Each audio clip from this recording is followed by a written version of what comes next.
Hello, hello. Let me put on some music. Today, what is it? Cyberpunk Edgerunner's mission kit came out. And I want to try looking and reading on stream. And maybe get started on prepping it.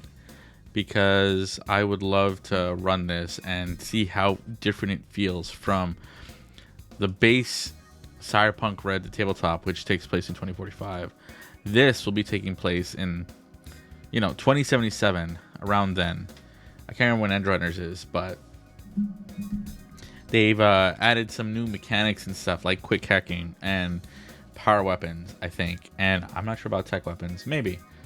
This isn't meant to be a full source book, but we do know there will be a source book after sometime. But this is like the first look at mechanics from 2077, the video game, being ported over to the tabletop, like quick hacking. So I'm excited, and I feel like quick hacking is something that people want, especially when they come into the tabletop. I've shown Cyberpunk Red to people, and the setting itself from that one, it is surprising people how jarring it is, because it's not like 2077 at all. It's post-war, and yeah. But I guess I'll get started with first this. I've run Cyberpunk Red 3-4 campaigns now, something like that.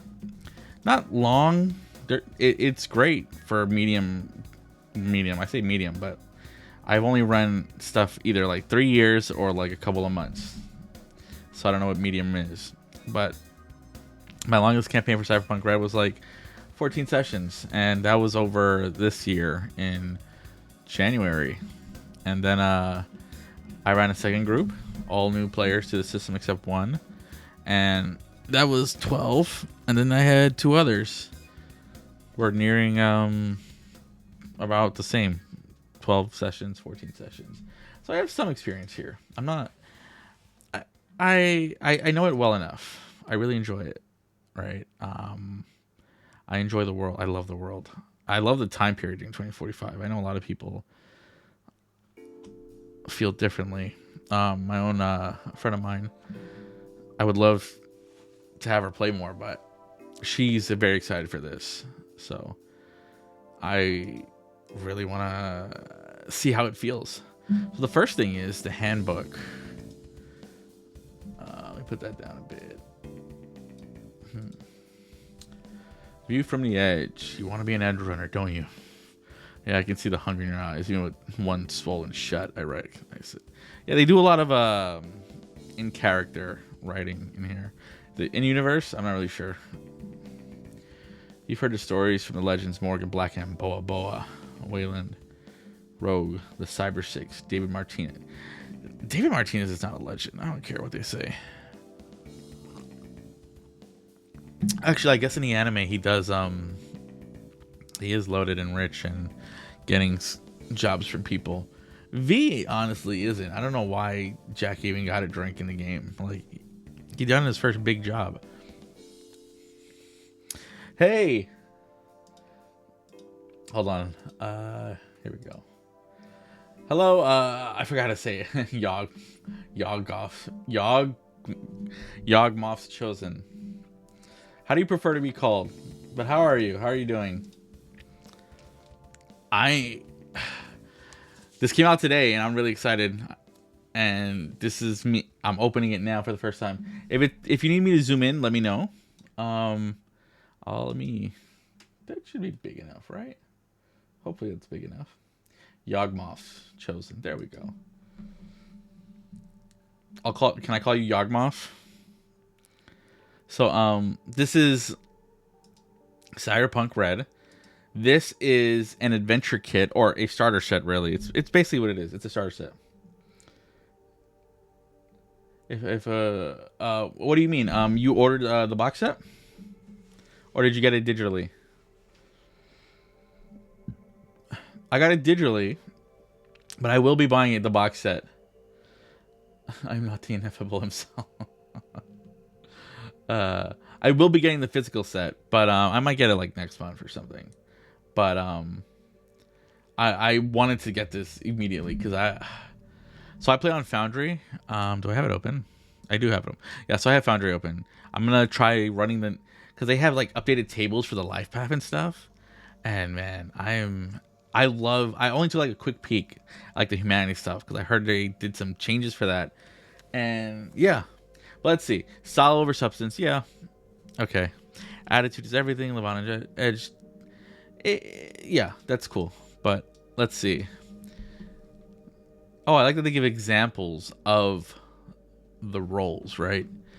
That's good for people who are brand new. Glory. Oh, that's his mom, right? Victor Vector. Did something happen to agents? What do you mean agents? Like the phone? In Cyberpunk? Rockers, Johnny. Oh, they just call him Rockers now, not even Rocker Boy. Okay. I guess that's a good change. Netrunners, Kiwi. I forgot. Kiwi's the other Netrunner girl, right? Lucy T-Bug. Saul Bright. Johnny, Carrie, Lizzie, Wizzy, David, Maine, Rebecca, Claire. Oh, I guess she is a tech, right? Judy, Pilar. I can't remember who Pilar is. Agents. Happened to agents. Which Discord? Was it like the Art Talsorian Discord? There is a I guess I'll take a look. They do give a brief history of the Cyberpunk setting. So the collapse, the corporate wars, Time of the Red. I love the Time of the Red. I have players who feel differently about it. Let me put that down a bit. Okay. Let's see. I want to see post night 2045. Plus one, yeah, I don't know. I was just gonna look. Oh, let me take a look. Agents. When I search for agents, agents are stuck in Skippies and sapient. Agents are illegal. Oh, okay. Hold on. That's cool. Okay, I'm gonna have to look into that. I'm gonna look at that. See what I see changed here first. So that. Cyberpunk Red is in 2045, so let's see. What's new? 2040, the first mega buildings. The Black Wall is being constructed in 2044. The bird flu's in 2051. 2052, when the radioactive rubble of the hot zone caused by the destruction of the hours finally is... Okay, so it was cleared 32 years later? Because like when did Johnny Silverhand reconstruction? The end was 2025, so almost 30 years later, they finally get rid of all that radioactive rubble. Megacorps make plans to shift their headquarters to this promised land. 2053, the new United States Constitution is ratified. After over 3 decades in office, President Elizabeth Crest steps down and new elections are held. David Wyndham, a biotech executive turned political operative, is elected the first president of the NUSA. Okay, 2062. The Caribbean exodus begins as residents of island nations flee rising ocean levels. Well, that's kind of happening with a certain nation right now. Rosalind Myers, former CEO of Militech, is elected the 3rd president of the NUSA. 2067.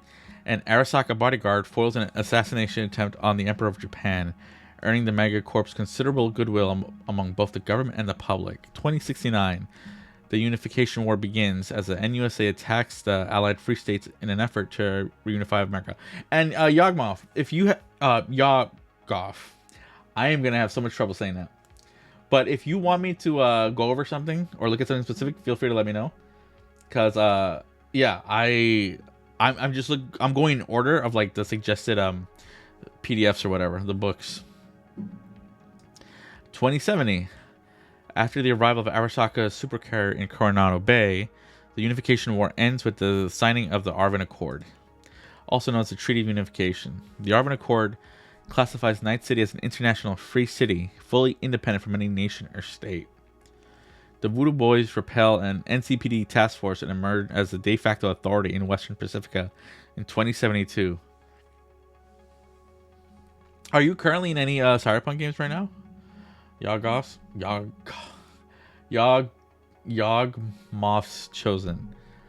Can I call you Goff? No, you're no problem. After 2076, an incident involving Arasaka Militech forces causes damage in a corporate sector of Night City. Though the media calls it a terrorist attack by unknown forces, rumors circulate suggesting the incident was the last stand of David Martinez, an Edgerunner who had quickly risen to prominence in the previous year. Okay, so that was 2055. He was super active. That's nice to know. Dark future technology, the early generations. The path to chip and in started in the 1990s when I'm with the crew that's fighting the courthouse. Oh, nice. You're in a Magic Missiles game, right? Is Magic Missiles the GM, right? I'm glad you're here. Welcome in. Oh yeah, we were talking too. It's just like I was thinking of the character's name, and that just kind of like threw me off. Welcome in. Yeah, Magic. I was talking to Magic. I messaged Magic Missile a bit on the Discord server, because like I know your game is like nearing the finale. I think. Yeah, Subdural Pockets. Oh man. Oh yeah, that's yeah, the pockets in your body is just I find that such a creepy cyberware. But let's see. As is often the case, military pioneers the technology, outfitting their soldiers with Generation Zero cyberware. Active military units in South and Central America served as real-time test subjects. Showing, okay, I want to see Gen 3. Gen 3 cyberware changed the game with the event. Oh, okay, so that's what allows everybody to basically be connected is a neural port. Okay, so I want to, let me actually read this. As is often the case, okay, with Generation Zero cyberware, active military units in South and Central America served as real-time test subjects, showing Megacorp engineers back home how to improve the technology and make it viable for the mass market. As a result, the commercial cyberware offerings blew right past the first generation of cyberware and into a second, while soldiers suffered from after effects ranging from discontinued support on their Gen 0 Chrome to cyberpsychosis. Corp-backed celebrities showed off sleeker Gen 2 models on runways and in films, creating a whole new cultural zeitgeist and driving up demand. When Johnny Silverhand mentioned falling for a woman with Technics 2350s because her eyes were pure like crystals of lace in interviews, sales quadrupled. Jesus. That's, yeah. Cyberware development reached a frenzied peak during the Fourth Corporate War as the megacorps hawked implants as the answer to every problem. Anything could be replaced and upgraded, even your entire body, if you had the Eddies. Borgs, also known as full-body conversions, became the solution for any hazardous labor condition, from walking through fire and radioactive wastelands to working in the vacuum of space. Perhaps the greatest example of how ubiquitous cyberware had become, however, was a cyber pillow. An inflatable cushion you could install in a cyber arm on those occasions when you need to sleep and just couldn't find a bed. That's amazing. The time of the Red saw a noticeable decrease in implant production, but a rise in cybernetic innovation. For a brief shining moment, the chrome-coated grip of the Megacorp's over research and development loosened, and street tech rose to the occasion. As the old saying goes, the street finds a way. Of course, as Megacorps clawed back their power, they either squashed, bought, or forcibly appropriated all those innovations, leading to a third generation of cyberware. I like that. I mean, because that's kind of, you see that happening now, right? Like is it the Philippines, I think? I think it's the Philippines. Like, they're learning how to, just the average person is making, like, light for their homes without using electricity when it's dark. Like, it's crazy, the kind of, and it's, they use, like, bottles filled with water, throw in some bleach, and let sunlight reflect into their homes with these bottles of water. And they put like a solar panel, a small one, to charge a battery so at night they can still have light. Like it's really cool. I mean, it sucks, but like the innovation of it. Okay, but Gen 3 cyberware changed the game with the invention of the Neuroport. Before Gen 3, each piece of cyberware operated independently from the others unless a specific need existed to link them together. This resulted in disconnects, as, for example, the frame rate of a cyber eye and the reflex processors of a cyber hand sent conflicting signals to the brain, resulting in a general clumsiness requiring hours of maintenance on both implants. Okay. The neural port changed everything by upgrading older Neuralink technology to create a central operating system for all cyberware implanted in the body. This promoted communication, making upgrades, firmware updates, and maintenance readouts quicker and easier. It also allowed for cheaper miniaturized technology, as most cyberware could draw supplementary power from the neural port's internal battery, freeing up space for other components. The neural port began as an idea proposed by Jacinda Hidalgo, the CEO of American Cybernetics Corporation, known as Rockland Augmentics. Obsessed with transhumanism, Hidalgo directed her engineers and designers to push the boundaries of human existence. Her obsession with creating a gestalt human being, multiple bodies with one consciousness, proved untenable without a central control system. The result was a neuroport, an idea soon copied by larger, more affluent megacorps. I imagine that's what made him huge, if it did, right? Because they're in 2077.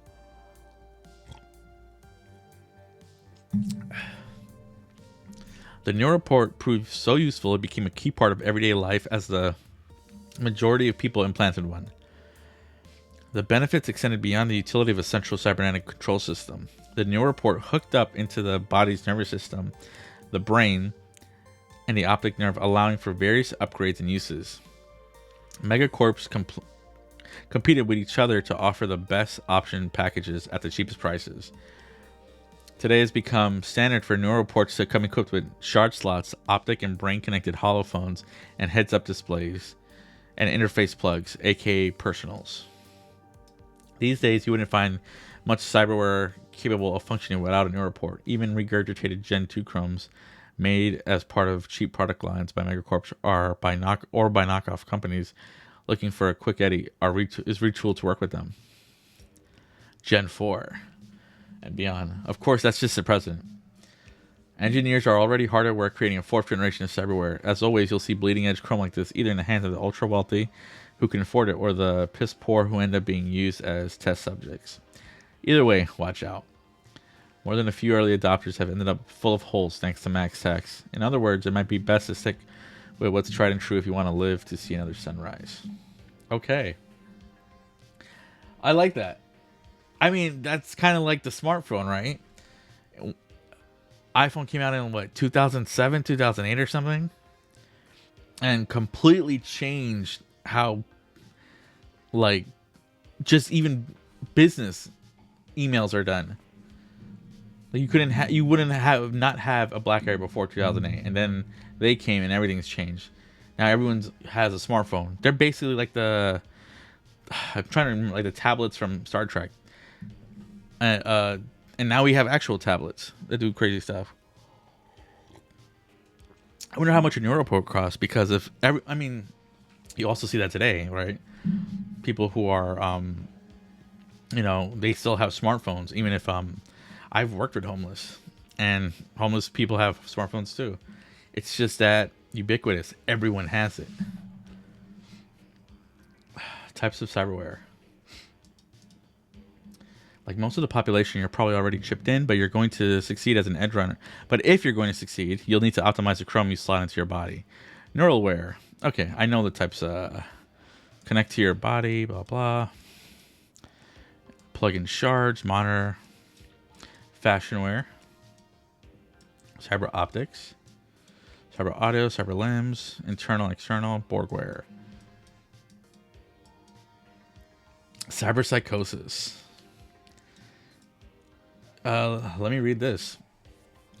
I want to know if there's new information, in universe new information between Cyberpunk Red and Edgerunners. Let's chat about the elephant drone in the room. Cyber psychosis. Chances are, if you somehow made it through school, you saw one of those educational vids. You know the ones. Too much chrome drives you crazy. Be careful. The truth is, we're no closer to understanding cyber psychosis now than we were when soldiers began displaying symptoms during the first Central American conflict. Officially, cyberpsychosis doesn't exist, but the word is used by the public as a blanket term for several different dissociative orders, seemingly connected to the use and abuse of cybernetics. Disassociation, in case you didn't know, is a mental process of disconnecting from one's thoughts, feelings, memories, or sense of identity. Let's be clear. What little we know about cyberpsychosis indicates it doesn't happen because someone lost an arm and got a simple replacement. Instead, it seems to require voluntary pushing far past the human baseline. See, an arm mimicking human function isn't a big deal, but an arm capable of punching a mantis blade through solid steel? That is. Especially when you cut off your old arm voluntarily to install a new one. The story's been told in countless movies. When you begin seeing your body as nothing but a collection of easily replaceable parts, you begin seeing other people's bodies as nothing but a collection of easily replaceable parts. And if that's the case, what does it matter if you slice them into pieces? That's when someone goes over the edge, starts rampaging in the streets, and MaxSack comes in to put him down. Only the reality of cyberpsychosis isn't so simple. Plenty of people are jammed full of cyberware and never go over the edge. Others suffer cyberpsychotic break after implanting just a few pieces of chrome. Recent theories suggest the need for other factors, whether biological, neurological, or environmental, to cross the line. Getting some Nova New Chrome might not do it, but being coerced into implanting poorly fitting and painful cyberware by your unfeeling boss, who then deducts the cost from your meager paycheck, just might. Yeah. I mean, that last line in particular is hard. Plenty of people suffer from various dissociative disorders covered by the blanket term cyberpsychosis and don't go on killing sprees. They might display various symptoms, ranging from a lack of empathy to poor impulse control, but they go about their day and do their thing without bothering anyone. The real reason why we think of the streets running red with blood when someone mentions cyberpsychosis isn't the world is full of chromed up monsters slicing and shooting their way through crowds, but because a few times the rampage does happen, it makes the news nice and loud. MaxTac likes it that way. How else can it convince the city to buy it some new shiny toys? Hey, welcome in, Silver Screen. I'm do you play Cyberpunk? How are you doing? Have you bought the Edgerunner's mission kit? I'm loving the lore, or the world building, because like there's obviously they talk about cyberpsychosis in here, but it's different now. This is in a much smaller, they're trying to set the scene for new players coming in, and I hope with this mission kit, I hope what it does is it brings new people into the hobby, because the Jumpstart kit is also not good, and by that I mean it's outdated. The rules were a test; they aren't the official rules. So people get that and they're confused, saying, why don't these numbers match? I play a fixture Karma in a red group, picked it up, the kit, and haven't seen it since. Haven't seen it yet. Oh, that's exciting though. And how long has their group been playing for? I ran my first session of, not my first session, but my first stream session a couple of weeks ago, and I want to run this mission kit on stream for some friends of mine. And I'm like so excited. About 2 years ago. Oh, nice. I've run about 4 campaigns myself. I would love to play media though. I love the media role so much. You said you're a fixer. Oh man, I had a player in my last campaign. It was a solo, Netrunner, Rocker Boy, and Corpo. And my solo player, he was playing like an older middle-aged guy, and he kept doing bad in combat. Every time we had combat in these sessions, just terrible. So he was like, but narratively, he's like, oh, I'm getting too old for this. So he ended up like becoming a fixer and used his IP to become like dual role into fixer, and it just really changed. I love the way the roles work in this game so much. Yeah, no, I don't. That last campaign, we've only had 4 combats, and that was a short campaign just meant to teach brand new people. All but one player were brand new to Cyberpunk Red, and It was the first campaign I ran where there was almost no combat. They had one job that actually took guns out, and that's to kidnap the COO of a competing company. And guns came out because stuff happens, but it was just so fun. They were There was a corporal player, and this corporal player. Are you in Yagmoth's Chosen's game? The one that I've seen in Ethereal Access stream. Well, welcome in. Yeah, you guys are great. Like, I really like watching you guys. Who's your character? I don't know them fully well by name. She's the one that who's the one? Who's the lawyer one? Was it the lawyer? Not lawyer. Who's the one that was it Karma? I can't remember the name right now.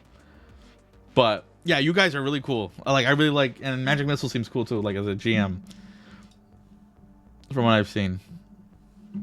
I usually don't watch actual plays, but you guys are a lot of fun.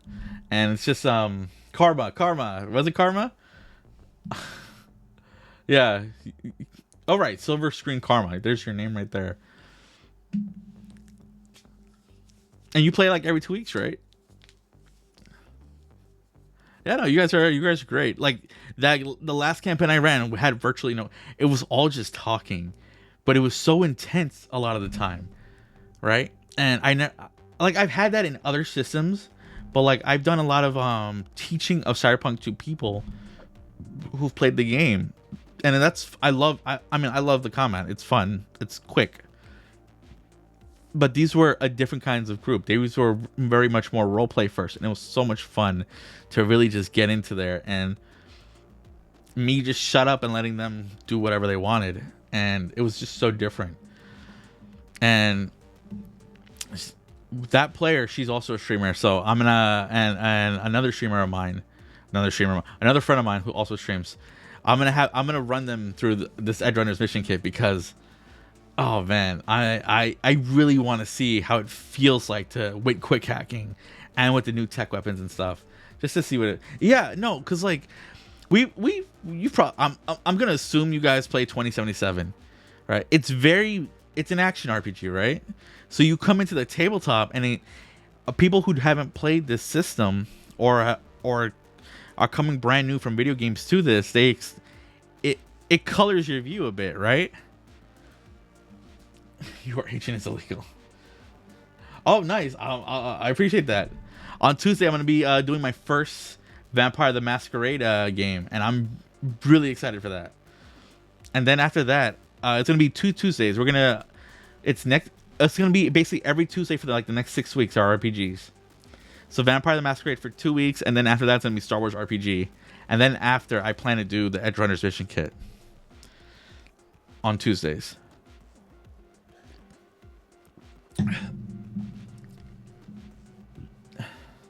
Yeah, apparently there's something changed with the agents, so I'm looking for that. The net. Okay, I actually want to see if the net's changed. Like, what's changed about the net? This is talking about Rach Bartmoss. Blah blah. Eventually, NetWatch gave up on reclaiming the old net. Okay, mind you, other technology. One wrong move. Okay, this is about the black wall. I'll be there. Oh, I appreciate that. The average person has grown used to the more limited city nets, accessing them through holophones and data terms to communicate and share information. The unfortunate I missed about 15 because Karma's absolutely going to. Okay, you know what? I'll look for the agent stuff real quick. I'm really curious too. Like, what is it about the agents that's changed? Oh, the mob wars. Okay. This is the history mostly. Okay, let's see. Dark future. Let me collapse. This is a Cyberpunk history. Yeah. Dark future technology. That's the net. Weapons. Night City. Everyday life, maybe? What you eat. Handy even. The second to last campaign I ran in Cyberpunk ended with my players basically doing a job for a guy who they didn't realize was like in the Russian mob. and they basically stole trucks of gear from Midnight Arms to give to the Russian mob, and they got paid really well. But now the next campaign I do in Red is gonna be, I want it to revolve it around like Russian mob and other mob and gang stuff, like really heavily, and see how that plays out. Well, I appreciate that. But it was so much fun because these guys were very much, they were coming up with the content themselves. I was just giving them information, and like we played D&D and stuff, but they were never like this in D&D. Like they were never making it like they're fun in D&D, but like I feel like because it's Cyberpunk, they they know it's still Earth, it's still us, right? We know how holding a gun at someone will react, right? Where D&D, it's just like it's high fantasy.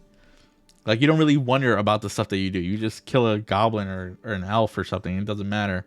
But here, like you expect ramifications from that, and it was just so fun letting them go wild in that. Stay in touch. Actually, my last campaign though finished, but they got really tight with the tire clause, and it ended with one player thinking, she was a rocker boy, and she was like, I want to open up a club, and then she asked me at the end, can I open the clouds? It's like, yeah, you could do that. And they made an enemy of Militech. So what I was thinking, we're gonna do like a 30 years later using stuff from here, seeing how their characters change throughout the decades. But I want to use Meredith Stout from 2077 as like the Militech is like coming after them, and that's all I have in my head right now. But oh god, they were so fun to play with. She's my favorite from the anime though. Dorio? Forget Lucy or Rebecca. It's Dorio. Oh, that's Pillar. Yeah. Okay, so that's just that. Okay, this is a one sheet. Yeah, okay. The rule book. Let's see what they have for agents. Your life path, playing a game, skill, Friday night, quick hack. Okay, quick hacking is here. Let's see. Neuroports, quick hacking, agent. I'm hoping that complex can be sent on a mission to Mars at the end after going Mars. All I know about Mars is that it's like its own colony that just kind of exists without any support from Earth, right? I think they kind of like the people there were like scientists and engineers and workers, and they're just like, what are you gonna do? We're all the way over here, you're all the way over there.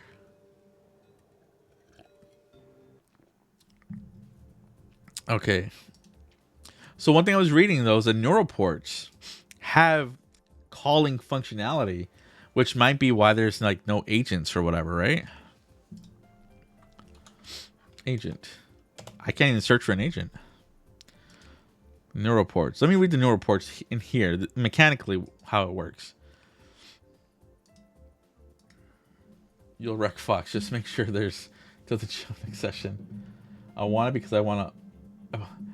Oh, that'd be really cool. Have you GM before, either of you?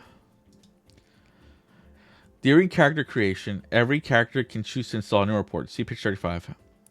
If they do so, it doesn't lower maximum humanity. Let me see what it says here about the neuroport. Monowire, mantis blades, neural link.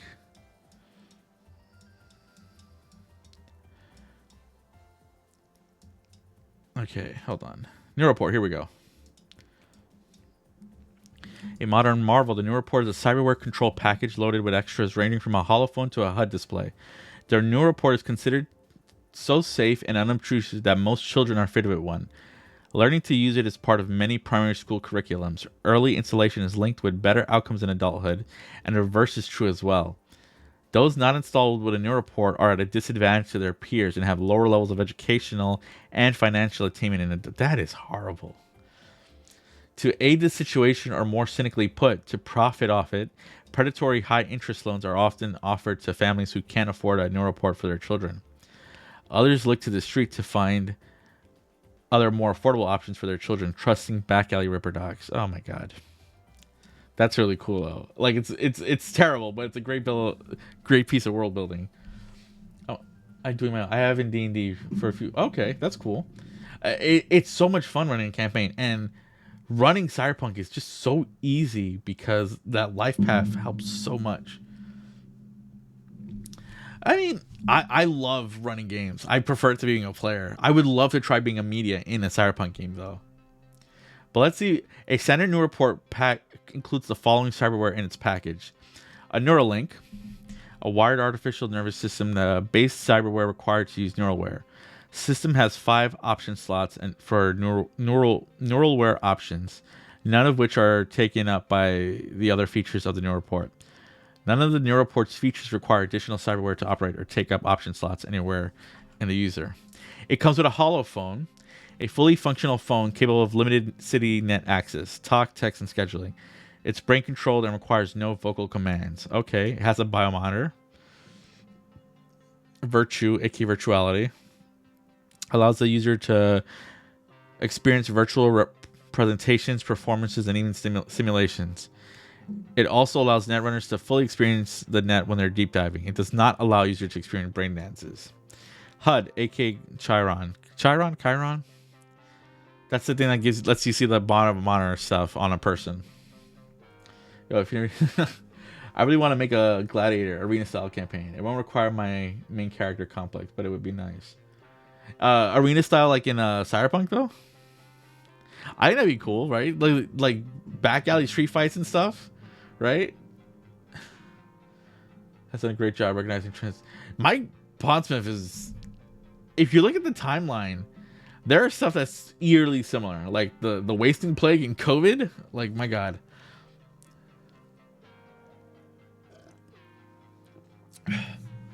The EU and the ECC stuff, like that's also very close. A neural port has 2 shard slots. 2 sockets behind the ear or in the neck allow for quick installation of up to 2 pieces of chipware and the reading of data shards, memory chips. A personal link. A pull-out cord usually embedded in the wrist, letting the user link directly to. Okay. This is yeah. Neural port cyberdeck port. This neck-mounted port connects the cyberdeck directly into the body, dramatically increasing its range. Okay, so you definitely need that if you're gonna be quick hacking. Neuralware requires Neuroport. An additional specialized port is installed into the back of the user's neck for the insertion of a cyberdeck. By 2070, all cyberdecks are available in Neuroport cyberdeck port compatible versions at the same price as more traditional formats. Although such decks can accept Neuralware hardware options, any cyberdeck compatible with a Neuroport cyberdeck port can be installed, uninstalled. Okay, yeah. While installed, the user is considered fully connected to the cyberdeck and it gains the benefits of any hardware installed in their body weight or similar suit. The range of any cyberdeck installed is increased to 20 yards or 10 squares for connecting to normal net architectures and 50 yards or meters, 25 squares, for connecting to Neuroports. Oh, I like that. Okay. So that means to you still have to get in close to do stuff in the net. Right? It's not like, I was kind of worried it'd be like 2020 style, you can still be far away. I like that. That was like my biggest worry about how would this work, because like the net's changing, right? It's still not the old net prior to the Rabbids virus, but still I expected a change, and that's not that 10 squares is not impossible to deal with. Like if someone's accessing the net as a net runner during a mission, I expect there's going to be other trouble happening too.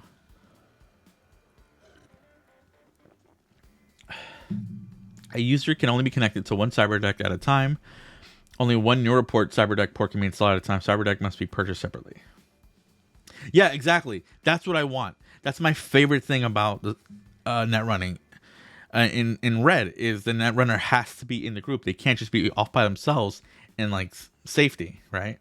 It makes it much easier, and because they're net running, it makes the other players have to like work with them to try and protect them because they're going to be exposed. It's my favorite thing. They had the projectile launch system, which is a rocket launcher. Actually, let's look at all the cyberware. Let me go from the top. Oh yeah, yeah. This is my favorite thing. Let me see. I'm gonna do a life path. Actually, do I have a sheet open?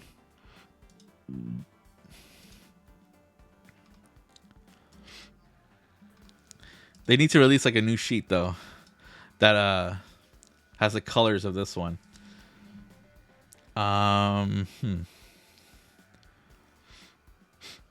Wait, no, this is not the. Here we go. Your life path. Cultural origin. I'm gonna pick one based on me. So, Central American 3. Central American. 2d6. Oh yeah, they also changed like the friend and enemy stuff too. Now it's like 1d6 or something, which I prefer much more than the 1d10 minus 7. Magic Missile basically set me up with exactly this. I was joking that he was playtesting it with me. But Complex has this sort of thing installed, but our game is 2061, so it's crude, and not many people have it. So, do you have like a Neuroport thing or no? Like, how did Magic Missile adjust for like 2060 technology? Okay. You know what? I do have Foundry open. Let me open Foundry, and I'll roll there. I'll put this up and put this sheet here. This will be hard, but whatever. That does not work because I can't even. There we go. Okay. Personality. Roll a d10. A 10. Friendly and outgoing. That's funny.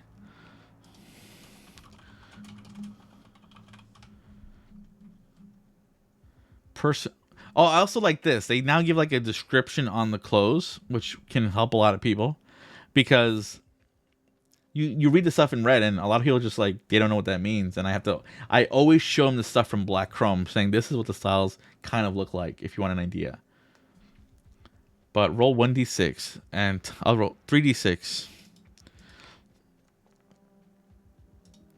So I like neo-militarism. That's okay. Short and unkempt hair. No. 1. Classic mohawk. So I have a mohawk, and I wear like military style clothing. And a 6. My hair color is different every day. So I must have tech hair. My brain was cyberized, similar to Ghost in the Shell style. It's Militech prototype that we got from a stolen. That's really cool. That's cool. How much humanity loss was that? I imagine it's a lot of humanity loss, right?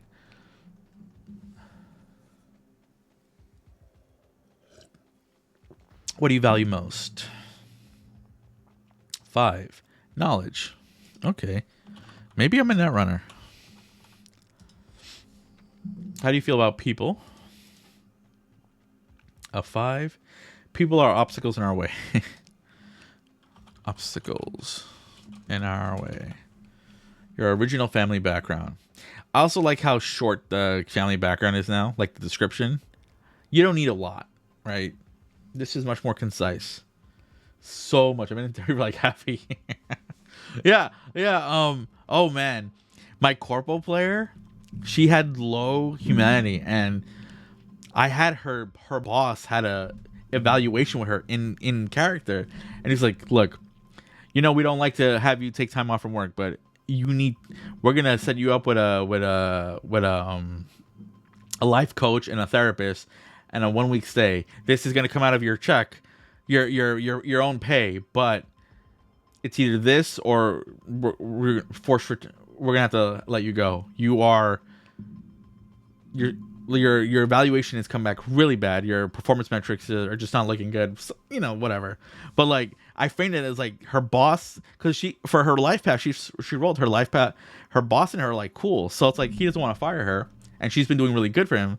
So everything is like, HR's like, you need to take some time off and get your not take time off. You need to cool down You're running yourself ragged, and I don't want to fire you, but you need some therapy, basically. With the recent changes. Oh man, there's some really cool humanity stuff too that I like. That's in my background is, and I'll check the humanity stuff after the life path. It's a 9. Oh, my Edgerunner, look at that.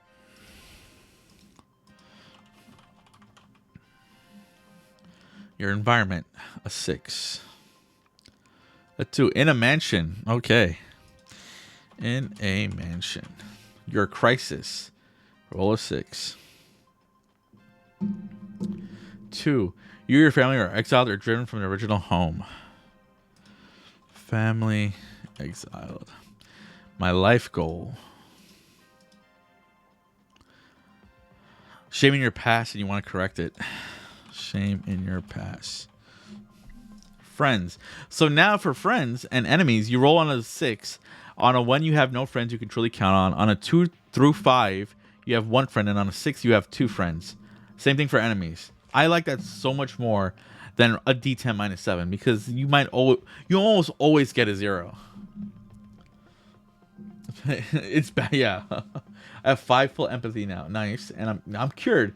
But now my next big guy is gonna be the full body. If I can convince a certain fixture to help source it, I like the color scheme too. Yeah, it looks like Cyberpunk 2077.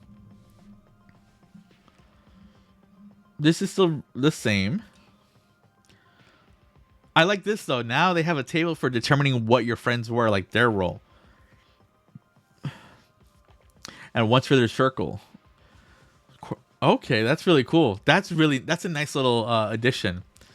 So on a 1 or a 10, they have no role, but other than that, they can be any one of the roles. And they can they can be a retail employee, but that sucks. And then a gang member, emergency response, Edgerunner. They could be an Edgerunner. This is such a good table. Your tragic love affair, okay. An example life path. We all know how that works. Neuroports, okay. Roles tweak. In the 20s, oh yeah. So look, there's a fixer stuff. In the 2070s, fixers gain the ability to source expensive items on a piece-by-piece basis, even when they are otherwise unavailable, starting at operator rank 1. At rank 4, they expand this to cover very expensive items. At rank 7, expands to luxury items, and rank 9 expands to super luxury. I mean, I have no problem with it, but I'm also like kind of jumping all over the place. At what level does let's see. Let me zoom out a bit. This is too close. Roll tweaks. At rank 1 to rank 4, they can expensive. So how is it raw in 2045? Rolls. Fixer. Where are you? Here we go. So here, at rank, your operator rank. At 1 and 2, you can reach cheap and everyday. Rank 3 and 4, expensive items. Okay, so here, it's that one. Let me move that over. Okay, so at rank 4, you can cover very expensive. So that's a big improvement. Because you have to be, what, 5 to get very expensive? No. You can set up a night market. Up to super luxury. And you can set up your night markets. My fault. Thank you, DM. As long as she gets her cut. Oh, I love that. Exec, medias, and rocker boys gain the ability to source expensive... Wait, what? Look, execs, medias, and rocker boys gain the ability to source expensive items on a piece-by-piece basis, even when they are otherwise unavailable, starting at rank 4 in their respective role abilities.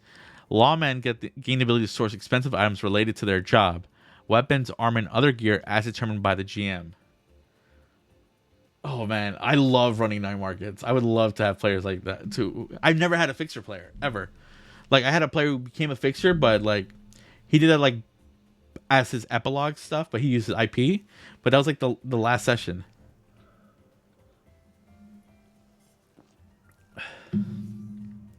Nomad it's gained the ability to source all vehicles and vehicle upgrades on a piece-by-piece basis, starting at rank 1.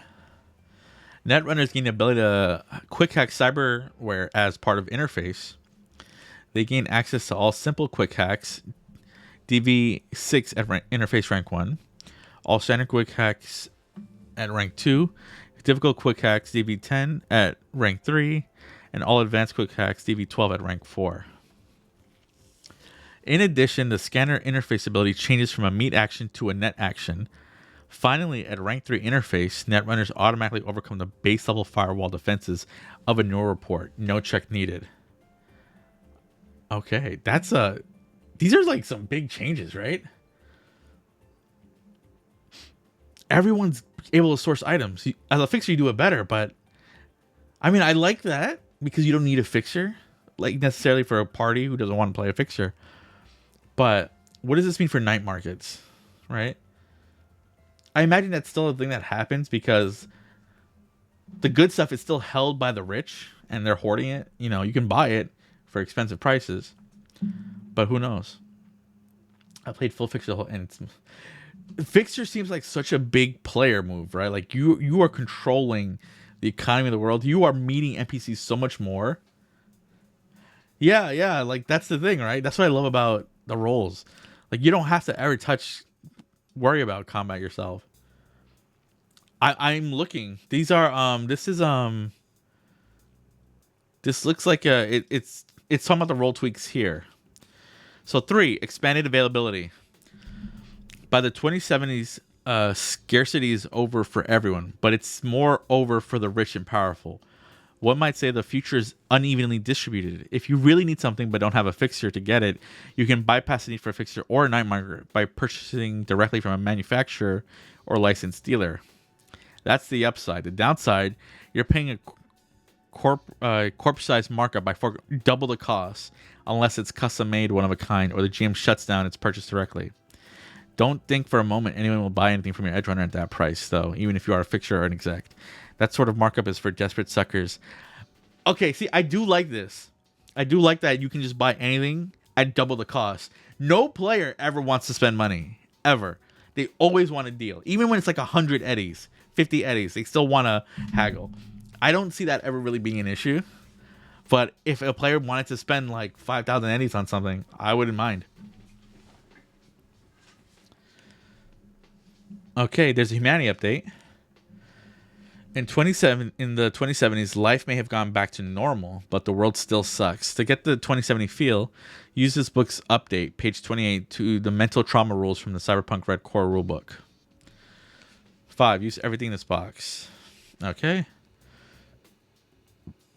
No sweat. Call attack after all. Quick hacking cyberware. Quick hacking cyberware using the full Cyberpunk Red rules is a bit more involved than how it is presented in the Edgerunner's mission kit. Pay attention and know we'll be covering other changes to 2070's net running, like deep diving in another product. Netrunners can perform quick hacks on cyberware using the system outlined earlier in the book with the following changes. Range. The range at which a netrunner can quick hack depends on what hardware they're packing. An old-fashioned external cyber deck still needs to be within 6 meters or yards, or 3 squares, or 8 meters and yards to 4 squares, if they got the right hardware option installed. But if the netrunner is rocking a cyber deck in a neural report cyber deck port, that range increases to 25 squares or 50 meters / yards. Line of sight is still required. Okay. So that means... Okay. If line of sight is still an issue, just getting behind a wall can stop them. I'd like to see it in play first, though. I guess fixes will be more about connections now. Okay, so we're still around for the deals. The new mission. They said they ordered it, right? I don't know if it arrived. I can't remember. I'm sorry.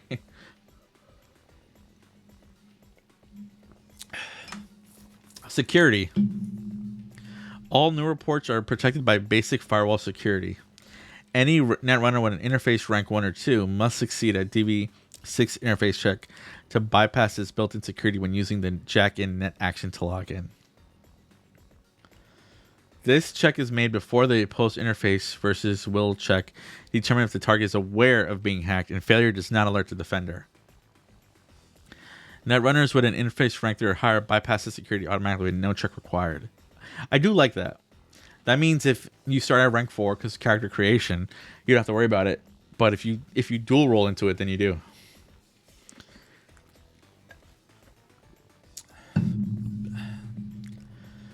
If a netrunner is booted from a neural port for any reason other than using a jack out net action, they are considered to have unsafely jack out and suffer the usual consequences. If a netrunner is unsafely jacked out of a target's neural port, they cannot attempt to hack back in for 1 hour. So that is bad. Yeah, I like that. That's a nice addition. I almost tried a quick hack Fox, but I didn't have great options, nor certainly that she had it too. Yeah, it's my cat. It's actually one cat, but I want to like fill it out with like, you know, recent followers or recent subs or whatever. I just haven't done that yet. But yeah, he's actually 15 years old. He's an old man. I have the air conditioner on for him because he was complaining about the heat because it's like a heat wave happening. And yeah, so now he's just kind of sprawled out and asleep finally. His name is Fufu.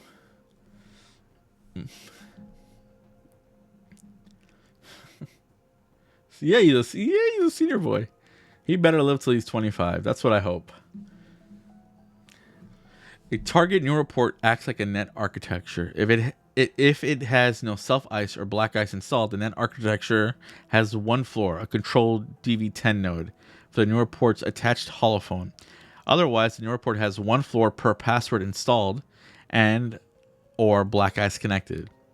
A neural port's initial firewall defenses are not considered a pass wall and do not occupy a floor.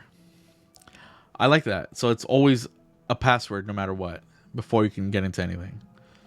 Neural ports cannot install black ice directly. Instead, a neural port borrows any black ice installed on a cyberdeck the user is currently connected to. The neural port's net architecture expands to accommodate the new black ice. The user can order the floors to position any walls, black ice, and holophone however they like. Netrunners are always jacked into their own neural port and can always choose to interact with another netrunner who is invading their system. A netrunner cannot be jacked out of their own neural port. Netrunners can leave a virus in a neural port's net architecture if they reach the bottom.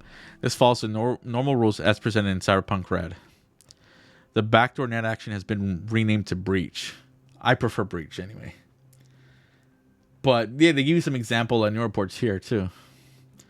Neural port with one self ice plus connected cyberdeck. So this one is with a black ice. You get a pass wall versus so DV6 password and a control node. So I'm assuming the holophone might always be the bottom level because that's really the thing that you're protecting, right? That would have everything, I imagine. Direct connection net running. It is also possible for a netrunner to jack into a target's neural port directly using their personal link. This can't be done to an unwilling target unless they are unconscious or fully restrained and unable to physically resist. Awake targets are aware they're being hacked and can attempt to eject the enemy netrunner as per normal. When directly connected to a target, a netrunner can take one additional net action per turn. Oh, that's really deadly. A netrunner can take an additional net action per turn and can bypass any pass walls, but not black ice installed. Jacking into someone's neural port directly requires proximity. Once connected, if the netrunner or the target moves more than 2 meters or 1 square away, the plug is pulled and the hacker is forcibly jacked out.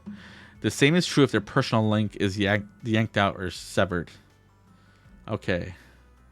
Is there a limit to this? They show a bunch of arcs. There's one with I think they're all 4 though. I don't know. It said there's an additional 4 per password and per black ice. Anyone can do it, but netrunners are more likely to succeed. Also, it's the same brain hardware as you. You could still be per fish shot. Chains holding her. I think I made. Oh yeah, so here's the humanity loss stuff.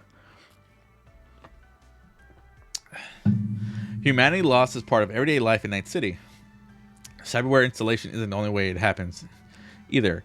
Traumatic incident, the long-term environment. Oh yeah, so now your lifestyle or what you live in actually has an effect on your humanity too, which I really like. I love that they added that. because I wasn't sure if I wanted to do that, because is it like I'm picking on the player or not for not choosing to live in a better conditions. But I would do stuff like, you lost a D6 for having to basically experience torture through a brain dance, right? Like stuff like that, and that, you're feeling what's happening. So I thought like it felt appropriate to me. I'm still not sure how you feel about the stuff for killing, but killing for the first time, I can see that. Yeah, that like you lose 2d6 humanity for killing for the first time. Not even if they're like it says 3d6 for the murder of an innocent, right? Innocent person. So in the 2d6 one, it's just anyone. So that's interesting to me. Traumatic incidents and the long-term environmental effects measured at the start of each month of living in awful conditions such as destitution, starvation, or the impressive information overload of a major city can impact you just as surely as installing a linear frame. Walk carefully and guard your mind. But it isn't all bad. Sometimes you get together with your chums and have a one night to remember, and it helps you take one step back from the abyss. Having a support network in a dark future can help you regain humanity. This is called humanity gain and like humanity loss. It happens either due to an incident or a long-term environmental effect. The maximum humanity as allowed by therapy rules still apply, though. This system update and expands the mental trauma section in the Cyberpunk Red Core rulebook. No, I talk away. I would love to hear if he does, because he's running a much longer game than I am. So here's some examples they have for 1d6 humanity loss: witnessing torture, participating in torture, being tortured, murderous ideation, receiving a credible death threat for the first time. You were treated unjustly by the... okay, see? That I do feel is very... really good. I grew up in New York City, so like we had stop and frisk. And as a kid, being stop and frisk, it was never fun being stopped by cops for nothing. Just to they can search you and then let you go. Being successfully robbed on the street or at home, that would be... I would put it higher, honestly, because that's just not fun. These are good updates, man. Yeah, no, there's some great stuff. 2d6 complex has multiple, and one of them found out it was an anagram for a rage, which caused it. That's really cool. That's really cool. Oh man, do they think they're Rach Bartmoss then? Rach Bartmoss? 2d6. They have witnessing a particularly gruesome killing, killing for the first time, extreme physical or mental trauma, a loved one dies away from your presence. I like that.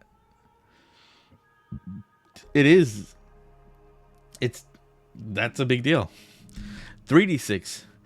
Participating in the murder of an innocent, witnessing the murder or violent death of a loved one. Here are some humanity gain incidents. If you defeat a hated enemy who wronged you directly, you gain 1d6. Gain catharsis by winning a symbolic victory. Reconcile with an estranged family member. Make a true friend. 2d6. Your actions save a life.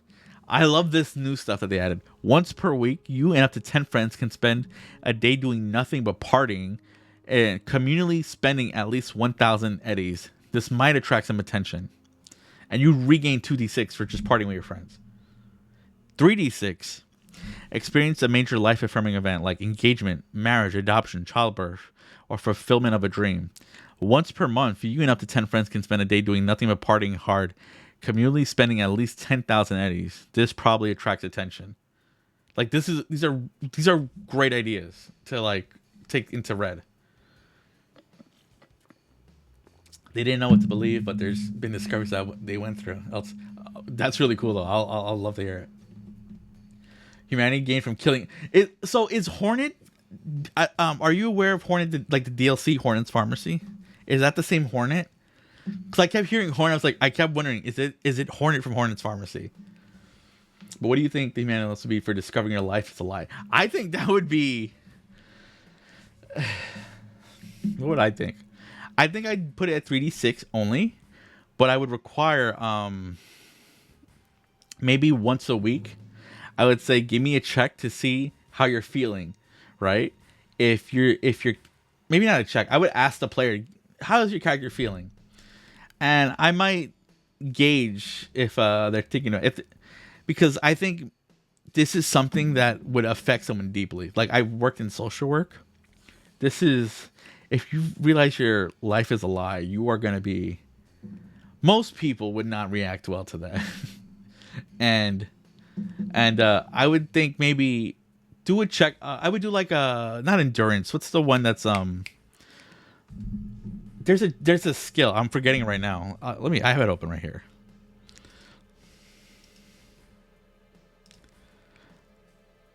Resist torture drugs. I might do something a skill, right?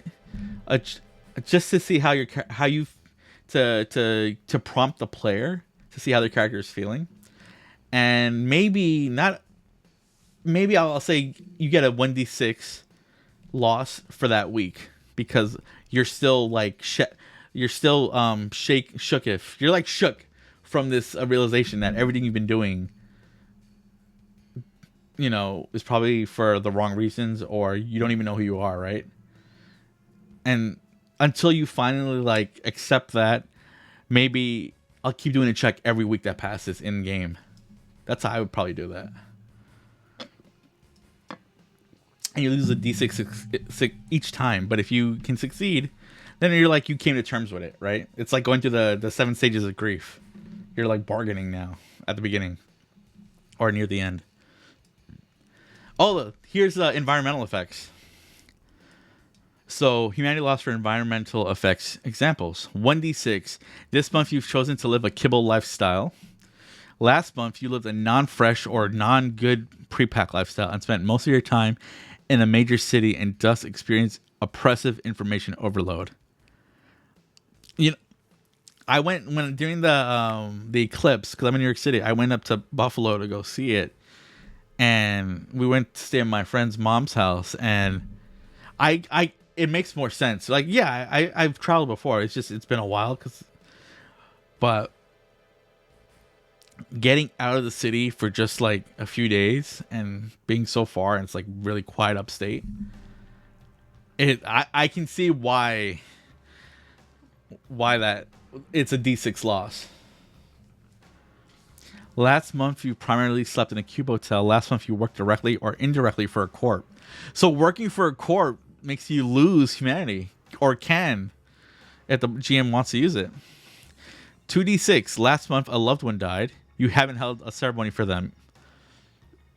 Last month you were in the mortally wounded state once or the seriously wounded state 3 or more times. Last month you were in prison for more than a week. Last month you experienced starvation. 3d6. Last month you were trapped in a war zone, anywhere worse than a combat zone, or in an area experienced devastation from a long-term disaster for more than a week. I love these environmental stuff. These are really cool changes. Humanity gain from long-term environmental effects. You have at least one true friend and meaningfully interacted with a minimum of once last month. You interacted with your family, found or otherwise, at least once a month. You took at least 1 week off last month where you did nothing but relax and have fun. During that time, you did no downtime activities and you weren't healing HP or critical injuries. Oh, I like that. So you can't conflate the two. This released today. Onyx. Oh, welcome in, Onyx. This is Cyberpunk Edgerunner thing. Look at it. Hold on. Bam. Well, here. This is the actual mission. But this all came out today. Yeah, like this is exciting. The out of the city bit makes me think of Misty trying to leave Enseek. Yeah, you know what? That's a good point, Karma, because like she was feeling with Jackie gone, she didn't have anything really tying her to the city, right? Like she cared about Victor, but once he sold a place and in the DLC he sold his place, she just didn't want to be around that kind of corp environment.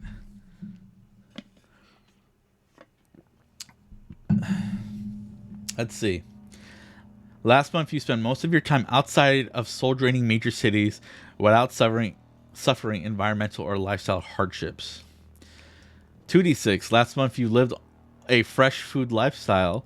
Last month, you primarily slept in a corporate Connaught or better. 3d6. You qualified for 4 or more humanity gain long-term effects at once, while qualifying for less than 3 humanity loss.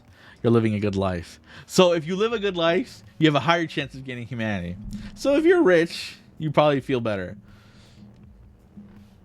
But I love that they reward food, fresh food, with so much humanity, because it good food makes you feel better. It just does. Yeah, art imitates life. Exactly. Well, welcome in, Onyx. How are you doing? I really so now it's all the new stuff. They have actual immunoblockers now too. So immunoblockers are 100 eddies per dose, and the primary effect is user restores 2d6 humanity. This increased humanity cannot take the user above maximum humanity allowed via therapy. This effect lasts for 1 month, but may wear off early as defined by GM due to inopportune and stressful moments. That means that 2d6 humanity it's not a permanent thing, which I like. Don't tell Kit the kibble.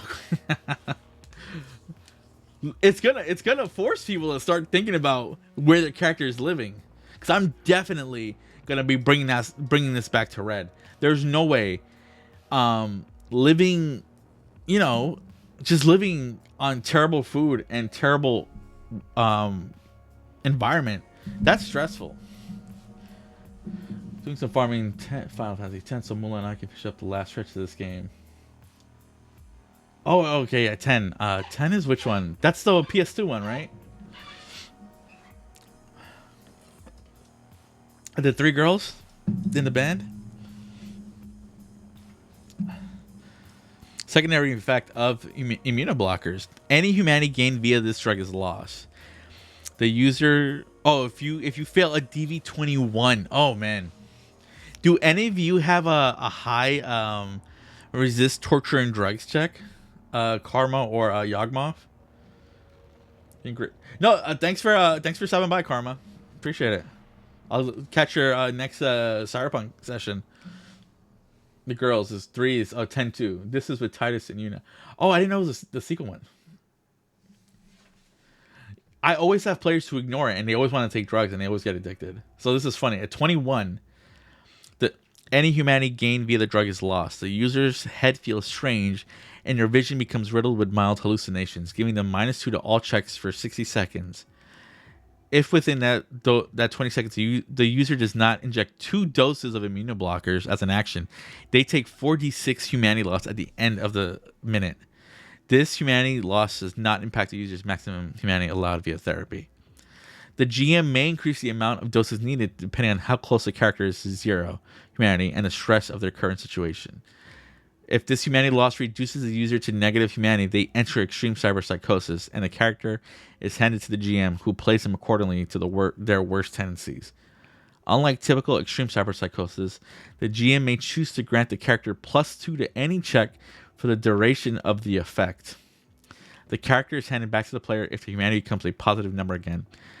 Unlike other street drugs, immunoblockers are not technically addictive. The secondary effect is just to avoid the above effect. That's really cool, though. That is such a cool... And that is heavy. 4d6 humanity loss. Oh, man. I really like this stuff. I love this stuff so much. The humanity changes. Or updates or whatever. Those are really cool. If you live in a bad area, you're going to be in a rough spot. No, it makes so much sense, right, Onyx? Yeah, like, my God, we know poverty has a negative impact on someone's mental health. It really does. And, I mean, it's just another good tool to use, right, when you're playing. Yeah, they're leaning to... Yeah, and this is during 2070s, too. I bet... Oh, man. I have to run Moolah through this on stream. A rebuild is the type of attachment that can convert to a cyberpunk firearm into a power smart tech weapon. Okay. Oh yeah, the power weapons I heard are strong. When a power weapon causes a critical injury, that critical injury's damage bonus is increased by 5. So that means a power weapon does an extra 10 damage on a critical hit.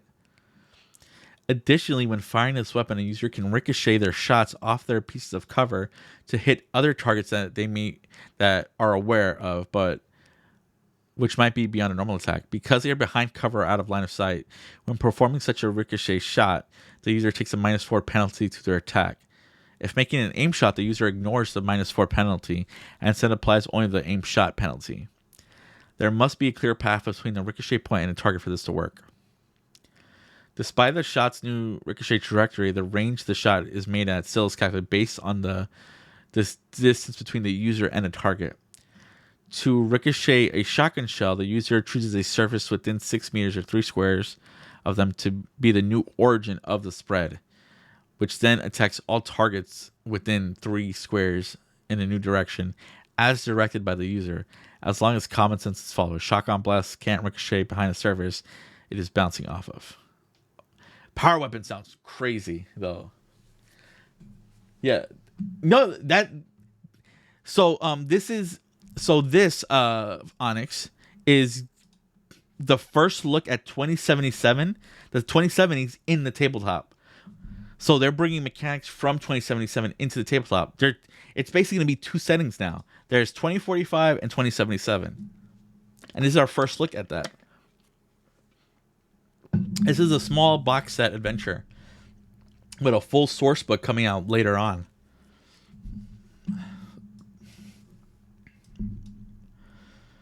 Oh man, this is some crazy stuff though. A power weapon is going to be deadly. This will make so many people happy. Like they want it more lethal. Like I'm fine with not worrying about more lethality, but a power weapon can really an extra 10 damage to your health on a critical hit is deadly because it ignores armor.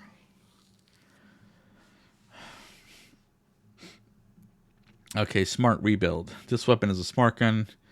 When making a range attack, okay. Ammo types. This is just a normal smart gun. That's fine. Tech rebuild.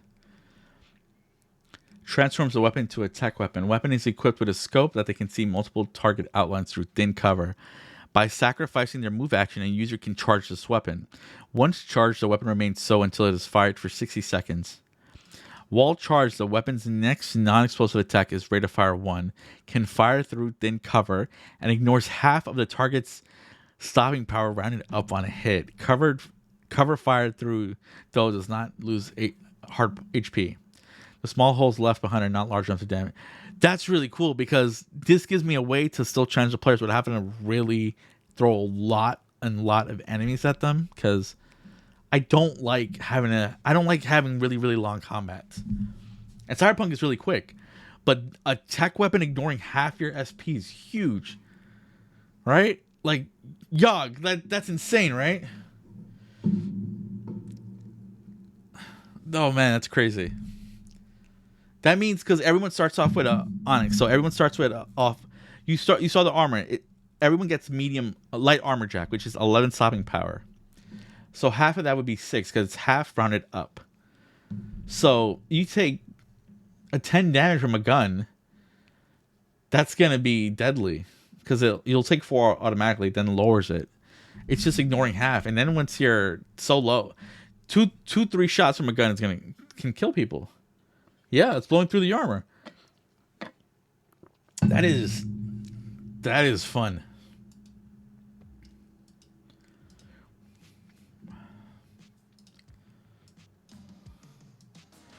Ooh.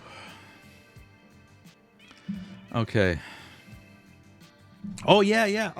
Yawgmoth. They added burst fire to guns now.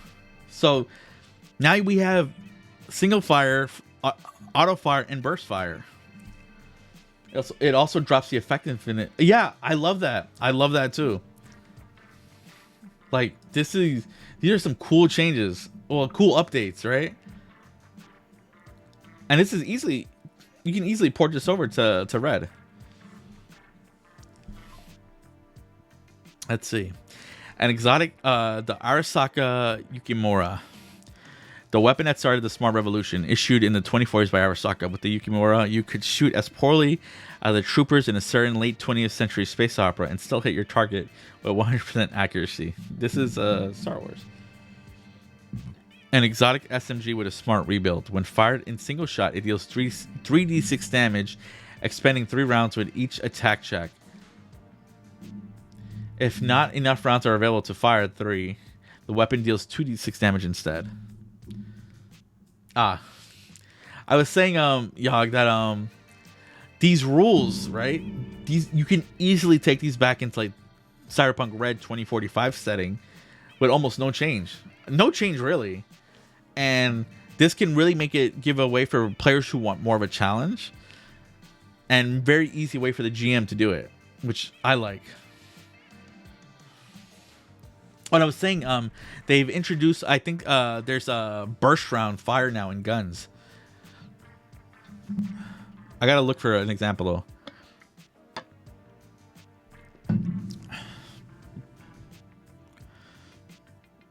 Okay, and they also have this kind of stuff.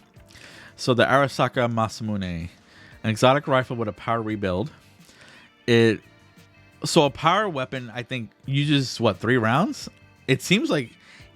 Let me read that again, the power thing. Power. Requires 2 attachments, blah, blah. Additionally, I guess it depends on the gun, but they're saying power rebuild, meaning it's a power weapon now. And when it fires a shot, it's shooting 3 rounds actually. And if there's not enough to shoot 3 rounds, it instead deals less damage, which I like. I never played 2020. Have you? Arasaka Shingen, a 2-hand exotic SMG with a smart rebuild capable of auto fire ×4. Its proprietary magazine holds 30 rounds. When fired in single shot, it deals 3d6 damage, expending 3 rounds with each attack check. If not enough rounds, okay, then it deals 2d6 damage. Our group start. Oh, nice. So you guys you've played really deadly rules then. How did the burst rules work in 2020, if you remember?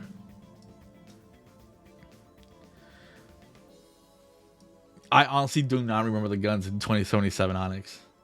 And I played that game for a lot. I just don't remember. Hold on, I'm gonna take a quick bathroom break, get some water, and yeah, I'll play an ad so I can turn off ads for everybody too. So I'll be right back.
Okay.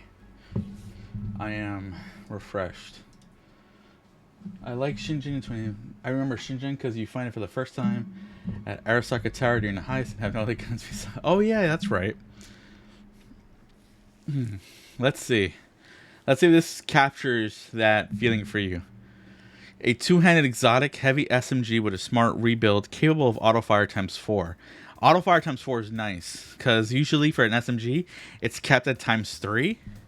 So the way auto fire works, Onyx, is say you need a 17 to hit somebody with auto fire, the skill. You roll a 21. So the difference between 21 minus 17 is 4. So that means you roll.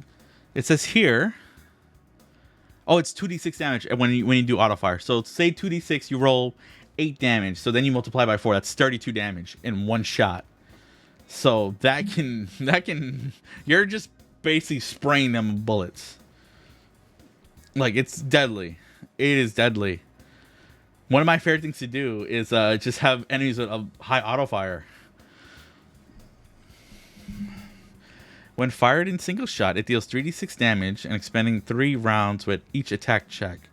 If not enough rounds are available to fire it, it empties the magazine and deals 2d6 damage. Budget Arms Carnage is a poor quality shotgun with a power rebuild. It holds 5 rounds when fired by a user without body 10. So the max you can have a set is 8. So this means you have cyberware installed to get to body 10. If they don't have body 10, they suffer a torn muscle critical injury. That's rough. Okay.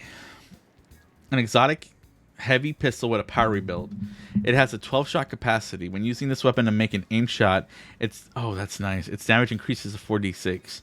So an aim shot, if you hit the leg, they suffer a broken leg critical injury. If you hit their hand when you're aiming, they drop their item in their hand. And if you aim for the head, they suffer double the damage. So 4d6 times 2, that can be deadly too. But you get a -8 penalty when you do an aim shot. That's why people don't spam it a lot. Until they get, the gear and stuff for it. Kang Tao Zu. We made a house rule that makes it so that damage is 2d6 for every point over the DV, max 86, which allows crits and average better than the multiplier. How's this pan out? It seems like auto fire is still the same to me. I don't see anything different for auto fire.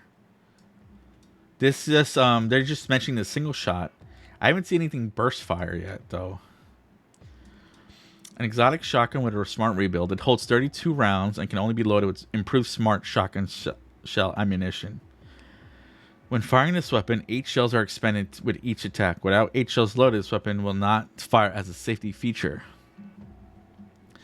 Due to the massive amount of ammunition expended for a shot, the Zuo deals 4d6 damage instead of the 3d6 damage for typical shotguns.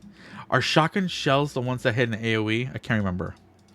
I can never remember that. I always have to have my GM screen open just for that. Let's see. Shotgun shells are the ones that hit an AoE. Okay. So that means it does AoE 4d6 damage to everybody instead of 3d6. That's a high chance for a critical hit then. That's deadly. It's expensive, but if you want to be sure to hurt somebody or hurt their allies, you take that gun. The Militech Crusher. That's same thing gun. It's a pistol that shoots shotgun shells. This is a Militech Lexington. It's a pistol with a 21 shot capacity. Militech Omaha with a tech rebuild. When charged using its tech rebuild, it remains so until the end of a turn which it is fired. Additionally, while charged, the Omaha remains rate of fire 2 and expends up to 3 rounds instead of 1 for each attack check. If less than 3 rounds, it empties magazine. Okay, but that's so if you don't move, this gun's check is basically rate of fire is 2. So that's really nice, and it's a tech weapon. So yeah, Tech means yeah, it just shoots through thin cover. That's not bad. That'd be a great sidearm. It's a pistol, right? Yeah, it's a pistol. The Rostovik Satar shotgun. An exotic shotgun with a tech rebuild. It has 2 shot capacity, one for each of its 2 barrels. Each barrel can load a separate type of ammunition. Despite being an exotic weapon, it can still load non-basic ammo. Tektronika Burya. An exotic, very heavy pistol with a tech rebuild.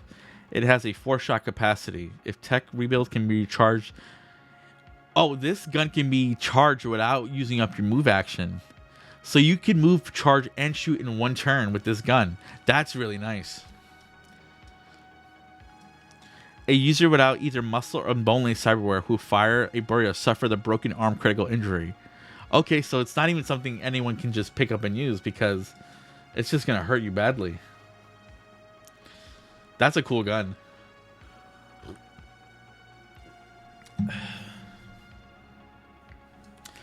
The Tektronika Grad. An excellent quality exotic sniper rifle with a power rebuild. Despite being an exotic weapon, it can still load non-basic ammo. After it is fired, it requires an action to work its bolt action before it can be fired again. Okay. The Nekomata. I know the Nekomata. While charged using its tech rebuild, the user can see simple target outlines and fire through both thin and thick cover. The Nekomata. The Nekomata is used in the comic with the Valentinos to shoot somebody through a wall. And the people in there are looking for who bought a Nekomata because it's a rare weapon. Or it's a expensive weapon. Oh yeah, yeah. Yog the David's Sandevistan. Oh man, I forgot all about that. Okay, first the Berserk implant. It's 2d6 humanity loss. This implant induces a powerful adrenaline rush on command. When activated as an action, the user ignores the effects of seriously and mortally wounded states for 60. Mortally wounded, that's crazy. With one exception. Mortally wounded characters must still make death saves. After the activation period expires, the implant cannot be activated again for 1 hour. Oh yeah, no. So Onyx, there's already Sandevistan in Cyberpunk Red, right? It's just very different, right? So let me explain what it's like first in here. It's I think it's internal cyberware, right? Cyberware. Oh, Sandevistan, okay. So Sandevistan, it costs 500 eddies. It's linked to your Neuralware. This is speedware, so you get a short boost, but this is a regular Sandevistan, right? The ones in the new book, the new adventure, this is a very specific model. So this is like the most generic version of the cyberware. These are all generic. Obviously, it's up to the GM or whatever if they want to change stuff, but these are the generic versions, right? This Sandevistan gives you +3 to your initiative roll, and that's it. Because Cyberpunk can be deadly, higher initiative is a big deal, and a solo can put one of their abilities is that they can give themselves more initiative. So a solo with Sandevistan can really be deadly, but now they have the experimental one from the anime. So let's see. So Yog, you got to tell Karma, David Sandevistan costs 250,000 eddies. It has 14 humanity loss. There's only a few of these in the world, and it costs at least 2 people their lives. Are you sure you want it? So, Onyx, the basic Sandevistan costs 500 eddies. So this is not something players are getting. This is a narrative tool. But let's see how it works. When a user activates the experimental Sandevistan, when they activate it, they take 2d6 humanity loss. Activating does not require an action, even during combat. If activated at the beginning of combat, the user immediately shoots to the top of initiative queue. If activated during combat, they move to the top of the initiative queue immediately. If the user activates the experimental Sandevistan on their turn, they can take an additional move or other action. If the experimental Sandevistan is activated by a user with negative humanity, They receive an amount of damage equal to humanity loss they experience. This damage is dealt directly to their hit points and bypasses armor, but does not ablate it. A character with negative humanity enters extreme cyberpsychosis, and their sheet is handed to the GM, who plays them according to their worst tendencies. Only a single piece of CBware can be sold into a user at a time. Yeah, you could. This sounds like, I mean, David, right? Going Cyber Psycho to fight the Militech people, right? Getting an extra mover in action though, going Cyber Psycho to potentially not die, it's kind of funny. This EX disc implants that increases their brain's capacity to store. These are like memory chips, I guess. They have actual gorilla arms now. Because they have something else. They're not called gorilla arms. I think they're called something else. Because like the tech in these, because it's a linear timeline, right? Some of these stuff gets better and better and better because that's just the nature of, technology.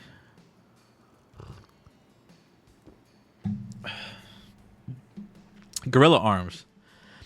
The user may wield these in his arms in their arms as a weapon if they have body 11. When purchased twice and installed in 2 separate cyber arms, the user can also pry open doors, thick cover, choke and slam as they had a body 11. Mantis blades. A one-hand, excellent quality heavy melee weapon that can be successfully concealed without a check and can be drawn and stowed without an action.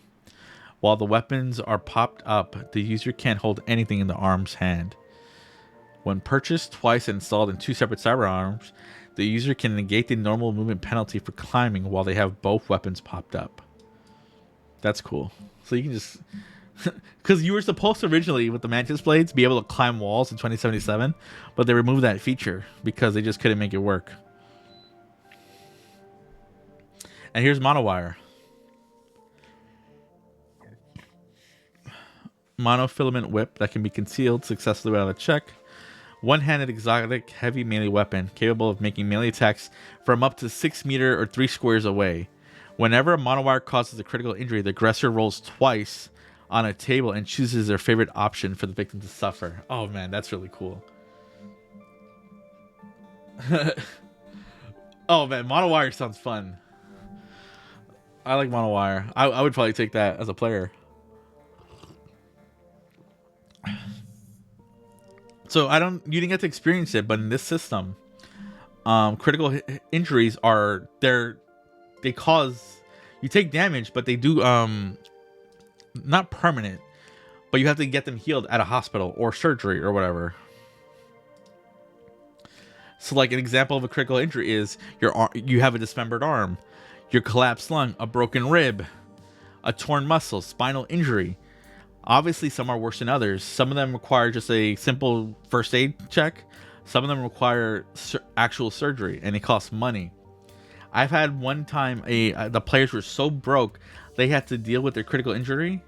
They had to keep it for multiple weeks while on a job, and they played it so safe just to afford enough to not get hurt and to afford the medical bills later. It was amazing. I don't like using monowire in the game though. I just can't use it. But in here, it sounds really cool, especially attacking from 3 meters away, and it counts as melee.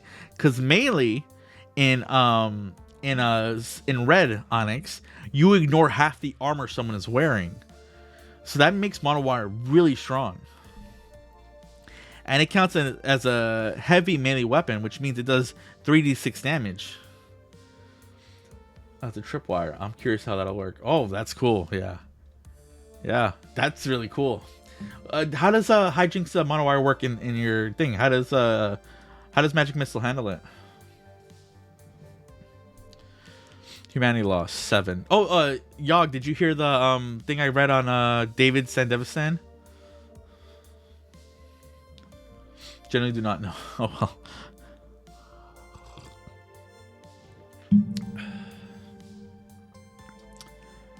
Oh, okay, so I'll read it again. So it costs 250,000 eddies. So this is not something you're just gonna buy. You lose 14 humanity for this Sandevistan. This whole job thing, yeah. You can activate it at the beginning of combat or during combat, and you automatically shoot up into the initiative. And then you can take an additional move or another action when you do. So, but you also, if you are at let's see, if you have negative humanity when you activate it, you roll humanity loss. No, you do your damage. Okay, so you roll humanity loss, right? And you deal that humanity loss also as both humanity loss and damage to the player, ignoring their armor. So it's really deadly, this thing. I mean, this is definitely not something a player should have, right? It's a narrative tool.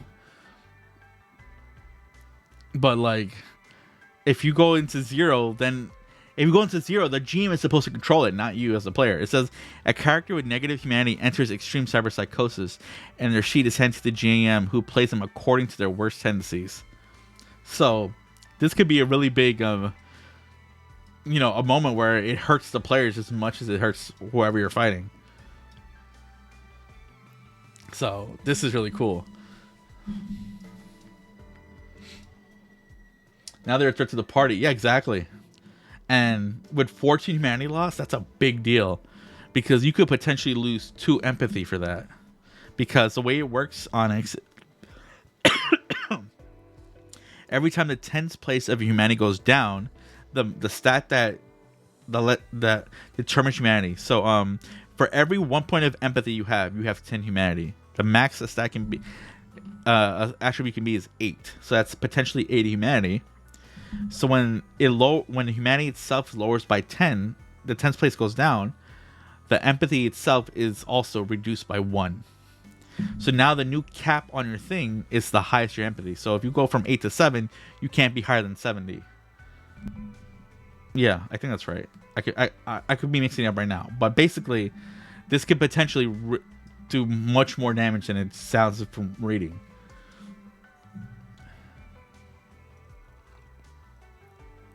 Well, that's hilarious. They just carry EMPs. So damage that you can never even undo. Potentially. Or really, really expensive therapy. So a lot of therapy. Yog here said their characters was in therapy for like half a year or something. My crew had in my last campaign, my player, he had the skill chip implant thing. I forget what it's called. And they put an explosive bomb from Black Chrome into it. So in case if he goes Cyber Psycho, they can just blow him up. Not even make it a check. It's just he has it in there willingly. So it was amazing. What's it called? It's called the kill chip, I think, right? Cyberpunk. Where is it? Black Chrome. Weapons. Here we go. Yeah, it was this one right here. He had the kill chip micro bomb in his neck the whole time for like half the campaign. And if he ever went Cyber Psycho, they would just press the button. They're so much better now. At my worst, I developed a 4th personality. Yeah, at his best, he has 3 personalities. How many what's his ailment that you're role playing as for him, or we're role playing for them?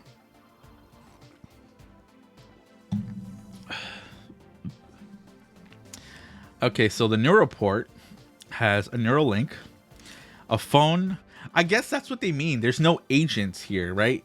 You can still have an agent, an old one, but your Neuroport has a phone. That's what I'm seeing.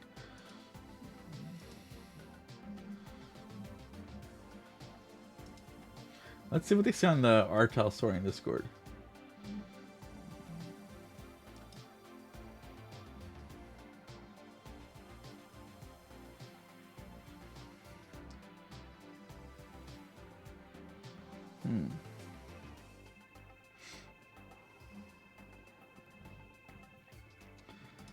So what I'm seeing on the Artel Serene Discord, Yog, is they're saying some stuff exists in 2045 that do not exist in 2077.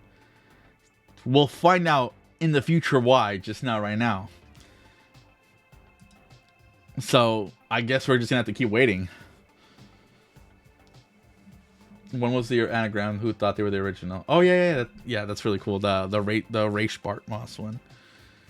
Okay, the new report cyber deck. Okay, self ice.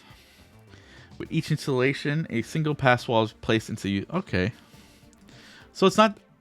So there's a lot of new stuff that change. This is the rules reference. These are weapon cards. Okay. And then quick hacking.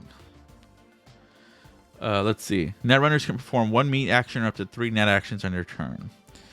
Jack in. Connects to the new report of a target within 50 meters or yards. The check is an interface plus 1d10 versus a target's will plus 1d10. If the netrunner fails, they jack in, but the target is aware of them. Jack out. Say if they get out of their new report. Breach. Bypasses the pass wall in a target's new report. Interface plus 1d10 versus difficulty. Quick hack. Perform a quick hack can only be done once all pass walls are breached. Oh, I like that. So a player could probably potentially have multiple pass walls. And then runner can only attempt one quick hack per target per turn. Interface 1d10. Okay, and you could only quick hack into one person at a time. So I guess you're limited by that, right? So it makes it much more digestible, because I was worried if they're just sending the 3d6 one to everybody, the damage is going to be crazy because it ignores armor.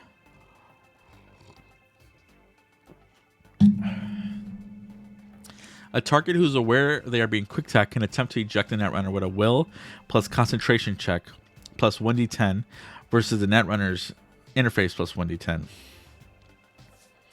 A simple quick hack. You can impair movement.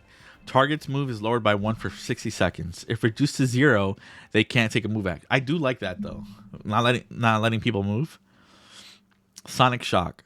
Causes a damaged ear critical injury but not bonus damage for 60 seconds.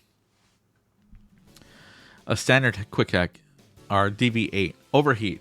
The target is now on fire. They take 4 points of damage directly to their HP at the end of their turn until the fire is extinguished. This damage bypasses armor but does not ablate it. Extinguishing the fire requires an rate of fire action that can only be performed on their turn. Magic Missile has a plot that involves replicants, and the lab that made them was Biotechnica using Cybershore and Raleigh technology to make the clones. Complex is tied up and it yet to be revealed. That's really cool. So they clearly love the DLC, Phantom Liberty, and I hope that means, man, what kind of Cybershore stuff did he give you? Did you get more details about Cybershore from Magic Missile? Or is it like, do you just know the stuff from the game? I'm just curious what he came up with, if anything. Typical quick hack. Cyberware malfunction. The Netrunner's player selects a piece of cyberware in the target other than a new report cyberdeck port to become inoperable for 60 seconds. Cyber limbs rendered inoperable act as their meat counterparts do when they have been dismembered, but still hang loosely. Any options attached to select cyberware also cease to function. Lore. At the start of the target's next turn, they are forced to take a move action controlled by the Netrunner. Lore only works if the target is unaware a Netrunner has jacked in. Unlike other quick hacks, a lure doesn't alert the target that they fallen prey to a Netrunner. Target can't be forced to move into obvious physical danger. Slow. Target move is lowered by 1d6 for the next 60 seconds. If reduced to 0, they can't move. Synapse Burnout. Deals 3d6 damage directly to target's HP. This damage bypasses armor, does not ablate. The cyberware malfunction is cool. I really like lore. Lore is like, you're going to be a stealth Netrunner. Or just setting up, like, taking people out.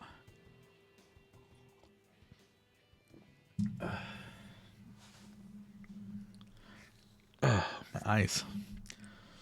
Let me put it brighter or something.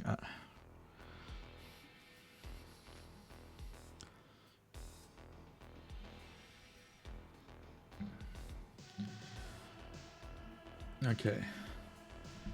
This was largely known from before the DLC, but after it elaborated a bit to adopt a richer lore. Lore is good. Yeah, lore is really good, right? It is really good. Lore is amazing. And So you better make sure you do it when you have a good chance of not failing. Because if they're not aware of you, then it's just really amazing. I love lore. And it's a DV10, so that means it's going to take at least some effort for the Netrunner to get that ability. I really like lore. Advanced quick hacks. Puppet. Netrunners control the target's actions and move actions during their next turn. No restrictions beyond what the target is physically capable of. All checks are made using the target's stats and skill instead of the puppeting Netrunner. That's also really nice. Shard ejection. Forcibly uninstall and eject one piece of target's chipware into an adjacent square. This will not work if the user has a shard slot cover, or even a piece of tape to cover the slot. System reset. Target falls unconscious for 60 seconds or until they are woken by taking damage. In addition, they fall prone. The difficult ones are my favorite ones, though. Especially lore. Lore is like really good. I don't mind. Puppet's nice, but I'm not as interested. It could be cool though, using Puppet to like get different people to fight each other. There's like some amazing stuff in here. I love everything about humanity that they've added. The new report is cool. Okay. Let's see what they say about cover. You can always duck behind cover if you don't like the taste of lead. You are considered to be in cover if you are fully behind something that could stop a bullet. If your enemy can see you, you aren't in cover. Bulletproof blast is an exception. Cover can either stop a bullet or it can't. If it can't stop a bullet, it provides no cover and has no... Okay, so it's still the same thing. They still have like the recommended amount of the cover health and stuff. Surprise attacks and ambushing, that's all the same.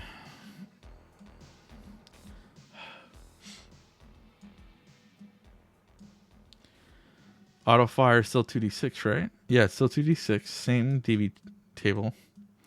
Power weapons. Oh, here's where they actually talk about them normally. Oh, not this one.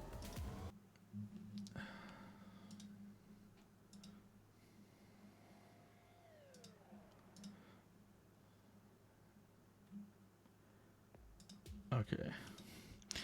When a power weapon causes a critical injury, then critical injury's bonus damage is increased by 5. Additionally, when firing this weapon, a user can ricochet their shots with a -4 penalty. Okay. Yeah, I read this already. And attack weapons. Okay. Using luck, rule of cool. Yeah. So that's great. What's in the Edgerunner's handbook?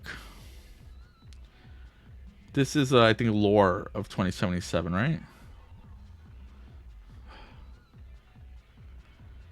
The Edgerunner's crew. Oh yeah. Oh yeah. So some people were kind of upset about the new lore added for the crew. I don't know why. Let me look at that. How do you get word? Stuff. Okay, Atom Smasher. The truth is, we don't know much about Atom Smasher. After all, he's been alive for nearly a century, and any story we tell would probably be more legend than truth. According to an article he wrote for Solo of Fortune back in the 2020s, he was born and raised in New York, where he led a combat gang before enlisting in the military. Adam spent 6 years in the Marine Corps before they kicked him out. Afterwards, he went full Edgerunner, specializing in nasty and destructive jobs. A couple of rocket-propelled grenades ended that career, but began another when Arasaka found him, stuffed his brain into a Borg body, and signed him into a lifetime contract. Yeah, that was in the session that Mike ran for like PAX or something.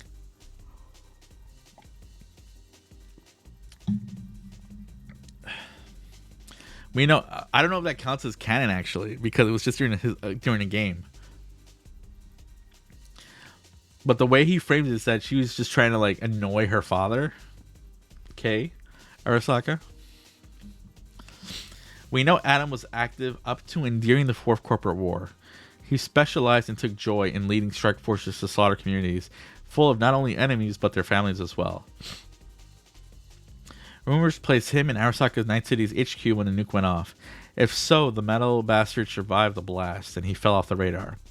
For the next few decades, stories of an unsolvable metal juggernaut running ops circled the globe. How much is true remains a mystery to this day. All we know for sure is he's currently back in Night City after years away. Or someone claiming to be him is. Maybe the real Atom Smasher died during the nuke and Arasaka brainwashed some poor FBC, or more than one, into believing he's a genuine article. Weirder things have happened. It's my canon.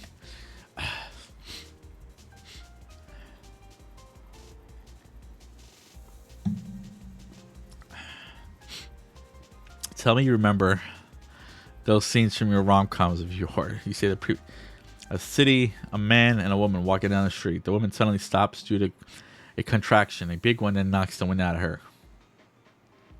The guy flags down the first available cab. He and the woman clumsily tumble into the backseat, and the cab speeds off for the hospital. David Martinez came to the world in somewhat similar circumstances. Somewhat. Not quite so romantically comedic. David's mom, an EMT named Gloria, felt her water break while she was in the back of her speeding ambulance, trying to reattach the arm of an Edgerunner who had gone and shot off. So she sutured,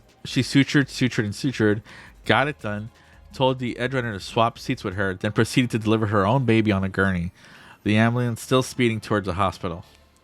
The Edgerunner alongside her cut the umbilical cord using the mantis blade in the arm Gloria had just salvaged. Brutal yet somehow poetic. It was at that moment Gloria and David were bonded in the awareness that she would go do absolutely anything for him, and he would never let her down. Life in Santo Domingo was no rose garden. Exact opposite, actually. Trash, filthy, dwarfers, psychos, and death at every corner. Gloria did her damnness to shelter David from all manner of danger. Thing is, David just never liked the peaceful, mundane side of life. It bored him out of his skull. Yeah, David liked to have lots going on. Like when stuff went down, because as long as he could remember, he had the feeling he was destined for something bigger. So he scoped and kept tabs on everyone. Why am I having trouble? So he scoped and kept tabs on anyone and everyone in and around Mega Building H4. And any Edgerunner he'd not seen before, David will talk his ear off. Soon as a local Ripper Doc had a new chrome, David would be in his clinic ogling it. With all the curiosity bursting out of him, there'd be times he'd get his ass kicked. But the curiosity couldn't die, and David never thought to curb it. This one time, the son of a 6th Street Gangoon, David found him, pinned him down, and started punching. He kept punching until he finally broke his own hand and promptly started wailing with everybody watching. David, covered in blood, laughed all the way through the beating, and for an hour after it, which pretty much meant no one in the hood would touch David ever again. And David was reassured he was special, that he would do great things in life. Straight to the top of Arasaka Tower. You know, that line was kind of like cheesy to me, because I don't think they meant literally like getting to the top. And that's all it was, really. She's my favorite. And she's from Iceland. Born in Iceland, if you can believe it. Only natural then that some mythological accents of the Norse variety appear in her background. Mom and Pop are both accomplished athletes. Dorio's childhood and youth were a blur. Training in gyms, consuming uber healthy meals, living out of a suitcase while traveling from one weightlifting or track meet to the next. Her parents were essentially grooming her to be a world-class athlete. Until that is, Night City turned out to be a stop along the winding path of Dorio Gunner's daughter and her parents. The family arrived in NC for a track meet, a West Coast Grand Prix circuit event. And it was at this meet that proved transformative for Dorio's pops, though her mom said outright that it had broken him. He emerged as the event's top hammer thrower and collected solid, if not overwhelming, prize money.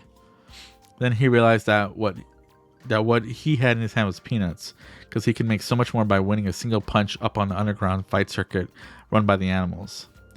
One night he signed up for a tournament. It was a hard slog because anyone vying for membership in the animals in the animals is close to being a world-class athlete.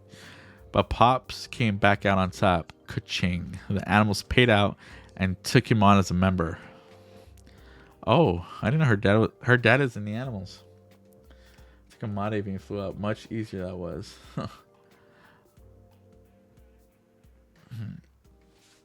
I should play the game again.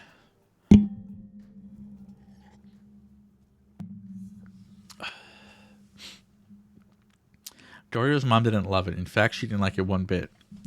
But it gave her a comfy life in Night City. Dorio and Mom could spend their days training, and Mom's doubts were assuaged. Until there was this shootout. Animals versus Voodoo Boys. Both gangs decked out in heavy weapons. Dorio's Pops got caught in full automatic crossfire. The bullets ripped him apart, literally. A scrap of his face was the sole identifiable piece left. The family's comfy life came crashing down. But it was never the most important thing. Dorio and Mom lived on modestly and pumping iron day after day. Yet as it often does for young people, boredom crept in. Dorio's mom had made a conscious decision to be a professional athlete, to sacrifice all else and devote herself. Dorio had not made the decision, and in time she realized it was not the life for her. Then there was her hatred for Night City's gangs, which had begun with Pop's death and only festered since.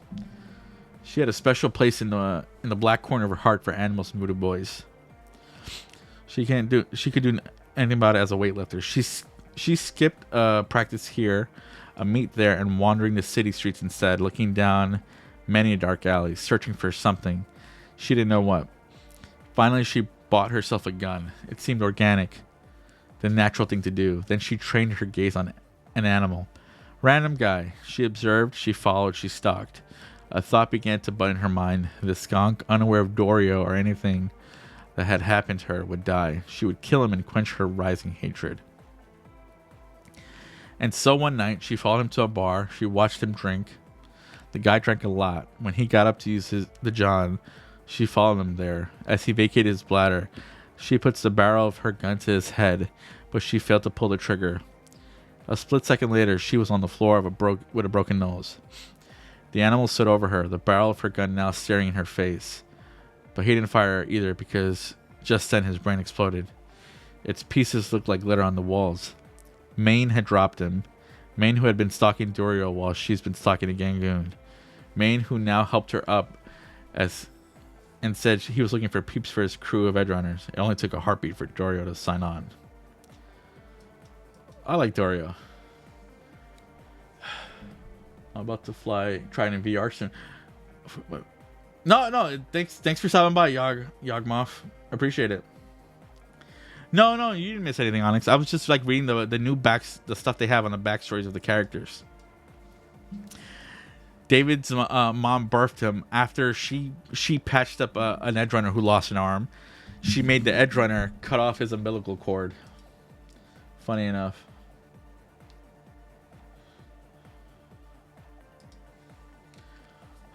See you, Choom. This is actually kind of funny. Her family was raising her to be like professional athlete, and her dad ended up joining the animals because there was money in it.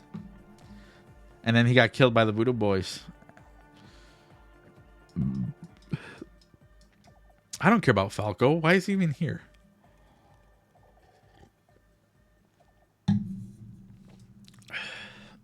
Falco. He's just a driver. Because he survived. I think he was voiced by Matt Mercer, and he just really takes me out of it. I don't like it. I wish they found anyone else. Get a real Texan person. He just always kind of sounds the same to me. I hear Matt Mercer, it's Matt Mercer. That's the issue. He's fine, but as a voice actor, it just... I know he can do other voices. Why does he always do himself? And in Edgerunners, it just really takes me out of it.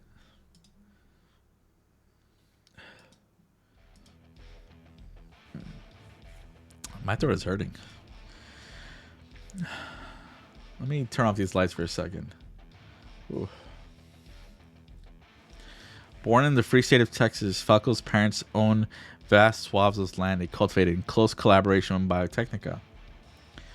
Falco was due to take the reins at the farm, but his favorite bit of work there involved driving tractors. Not quite as prescribed, though. He loved to hit the accelerator and keep it down, sending the big machine zipping across the field at speeds unimaginable to any other tractor drivers. It wasn't that his tractors were better or that he tweaked their engines. It was just about having the cojones to do it.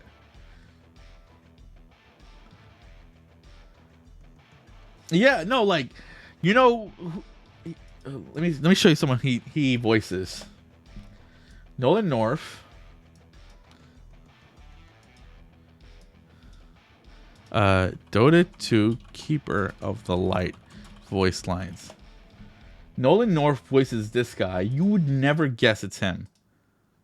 I am the keeper of the light. Darkness cannot hide from the light. Light will shine on the battlefield. I am magic personified. So he's so good. Power, eh? It is wise. And then he does this guy in the same game. Let's see. I need voice lines. Here we go. Beware the wolf. Lycan, a wolf in man's clothing. He's so good. In the company of wolves, the wolf rises. Wolves to me. I don't hear anything of Nathan Drake there. I hear Matt Mercer as Ganondorf, as Falco. It's all the same to me. I still can tell it's him. And I know he can do other voices. I just don't know why he doesn't.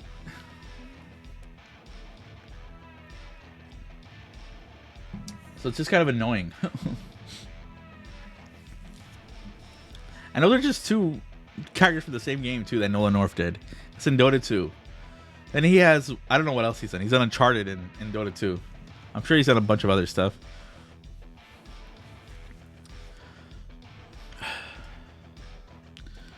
Falco swapped his tractor. Okay, I'm not gonna read theirs. Let me check Lucy's.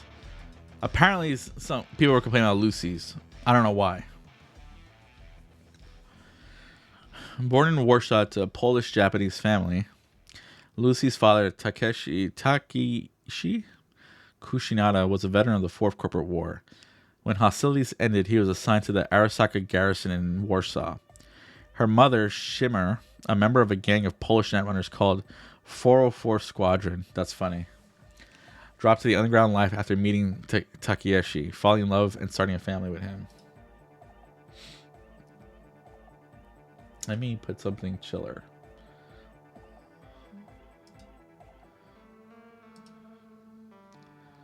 Oh, hello, Mullah. Is she off work already? 5:30? I thought she's on till 6. But, Mullah, look at this. New lore for Lucy. You can roleplay her. Lucy's childhood was positively idyllic. Yeah, she's headed to Muay Thai and cult. Okay. Well, I'll catch her on when she's on stream because I'm going to talk so much about this.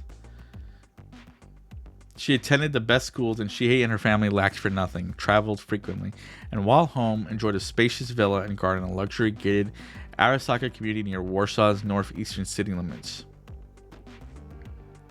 Muay Thai. The first blemish on their family bliss appeared when 7-year-old Lucina hacked into her dad's computer and found info on his achievements during the Fourth Corporate War. What she saw shocked her. She knew him as her wondrous father, but the files proved him to be a brutal beast. A beast who rapidly murdered mercilessly, whenever his superiors ordered him to. The revelation planted something sour in Lucy's chest.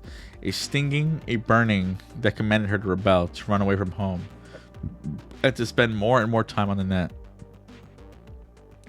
She proved to have a talent for net running of the highest order. Her father, after recovering her from her latest adventure, decided to couple his talent with her penchant for running away. He forced his daughter to take a skills test at Arasaka, after which she was promptly assigned to the Corps Netrunner's outfit. Lucy's task was recovering old, lost, or archived info and data resting somewhere in the depths of the old net. Arasaka was drooling for info of the sort, but then the kid from Lucy's division started dying, dropping like flies, and Lucy once again decided to run. She made it out, but thought it best not to go home, fearing that her father would do if she returned. Instead, Lucy skipped across Europe, sometimes trying to settle down. Only whenever Lucy dared to rest, she could sense her mother, who had rejoined 404 Squadron, zeroing in on her. Uncertain of her mother's intention, Lucy packed up and fled again and again until she finally found herself on the other side of the Atlantic. After roaming a good number of states, Lucy wound up in Night City, thinking that no place on Earth was destined to be her safe harbor. So she promised herself she would amass the funds needed to flee to Luna. She started with petty thefts, rarely if ever training her sights on Fataloo, until that is she met Kiwi, another netrunner who gently folded Lucy into Maine's crew. So the stuff that people were complaining about, they didn't like that she had a nice life, but like her parents are trying to basically force her to work for Arasaka. Her parents are not, they're being bad, like it's controlling her, right? That's not a good life. She may have grown up in that, but then after she learned about what her dad did, they just, you know, she's got to work for the company. I don't know why people, I think it's better. Her, like, she can't even trust her own parents. That's way more interesting to me than growing up in some kid farm in Arasaka, which is stupid to me. That's just dumb. Now here's Maine, the son of a jazz singer, a woman who traveled around what used to be the lower 48, singing in bars and lounges, hoping that some talent scout for a big promoter would hear her and sign her on the spot. Which never happened, but something equally, if not more, monumentous did. Namely, the morning after a concert in Portland, Maine, she puked and promptly figured out she was pregnant. Math was never her vibe, and she made a point for forgetting any lovers she took, so she could not know who the father was. What she did know, though, was that she liked Portland, and that the state of Maine had been good to her in small ways. She then decided to settle down. She signed on as a waitress at a local diner and kept at it for 10 years while she raised her son, who she named after the state. Maine was a puny and sickly boy who, oh my god. He promised himself he'd be stronger, bigger, and stronger than anyone around. He started packing on size and strength and fighting in the underground boxing circuit. With his first prize purse, he bought his first bit of chrome, titanium metal carpals and phalanges in his right hand, so as to knock his opponents out. His first solid contact with their jaw, and knocked him out he did. After his mama passed away, Maine took jobs as a bouncer at clubs, but he'd rarely stay long at any one place. What with the mincemeat he'd make of the faces of uppity ravers. One night he slapped around and dropped 5 fridge-sized dudes in identical, patriotically themed box cuts. When it turned out they were NUSA Spec Ops, the club promptly canned Maine. Next day, Maine got a call with a job offer from NUSA Spec Ops. Learning he could let his beast out and get paid for it, Maine signed on without hesitation. It wasn't long before his bravado vanished. Watching South American village after South American village burn was just not conducive to maintaining a sense of it. After serving 2 years, he took his discharge. A buddy from his unit, Solomon Reed. Solomon Reed? What? Onyx, are you still talking to Mula?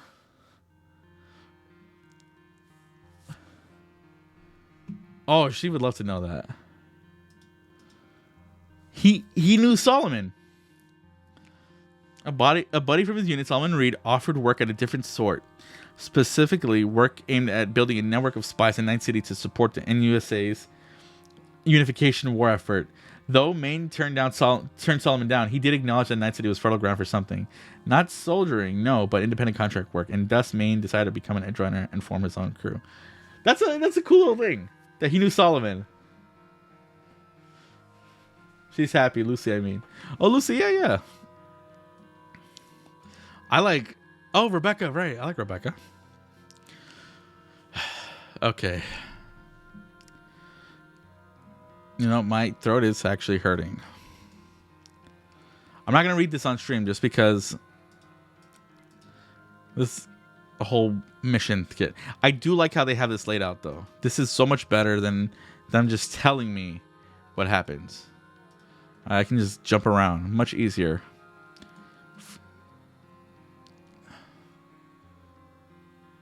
That's a cool little touch. You know what, though? I really want to play KOTOR 2. And it's already been 2.5 hours, so I can say I did enough for Cyberpunk.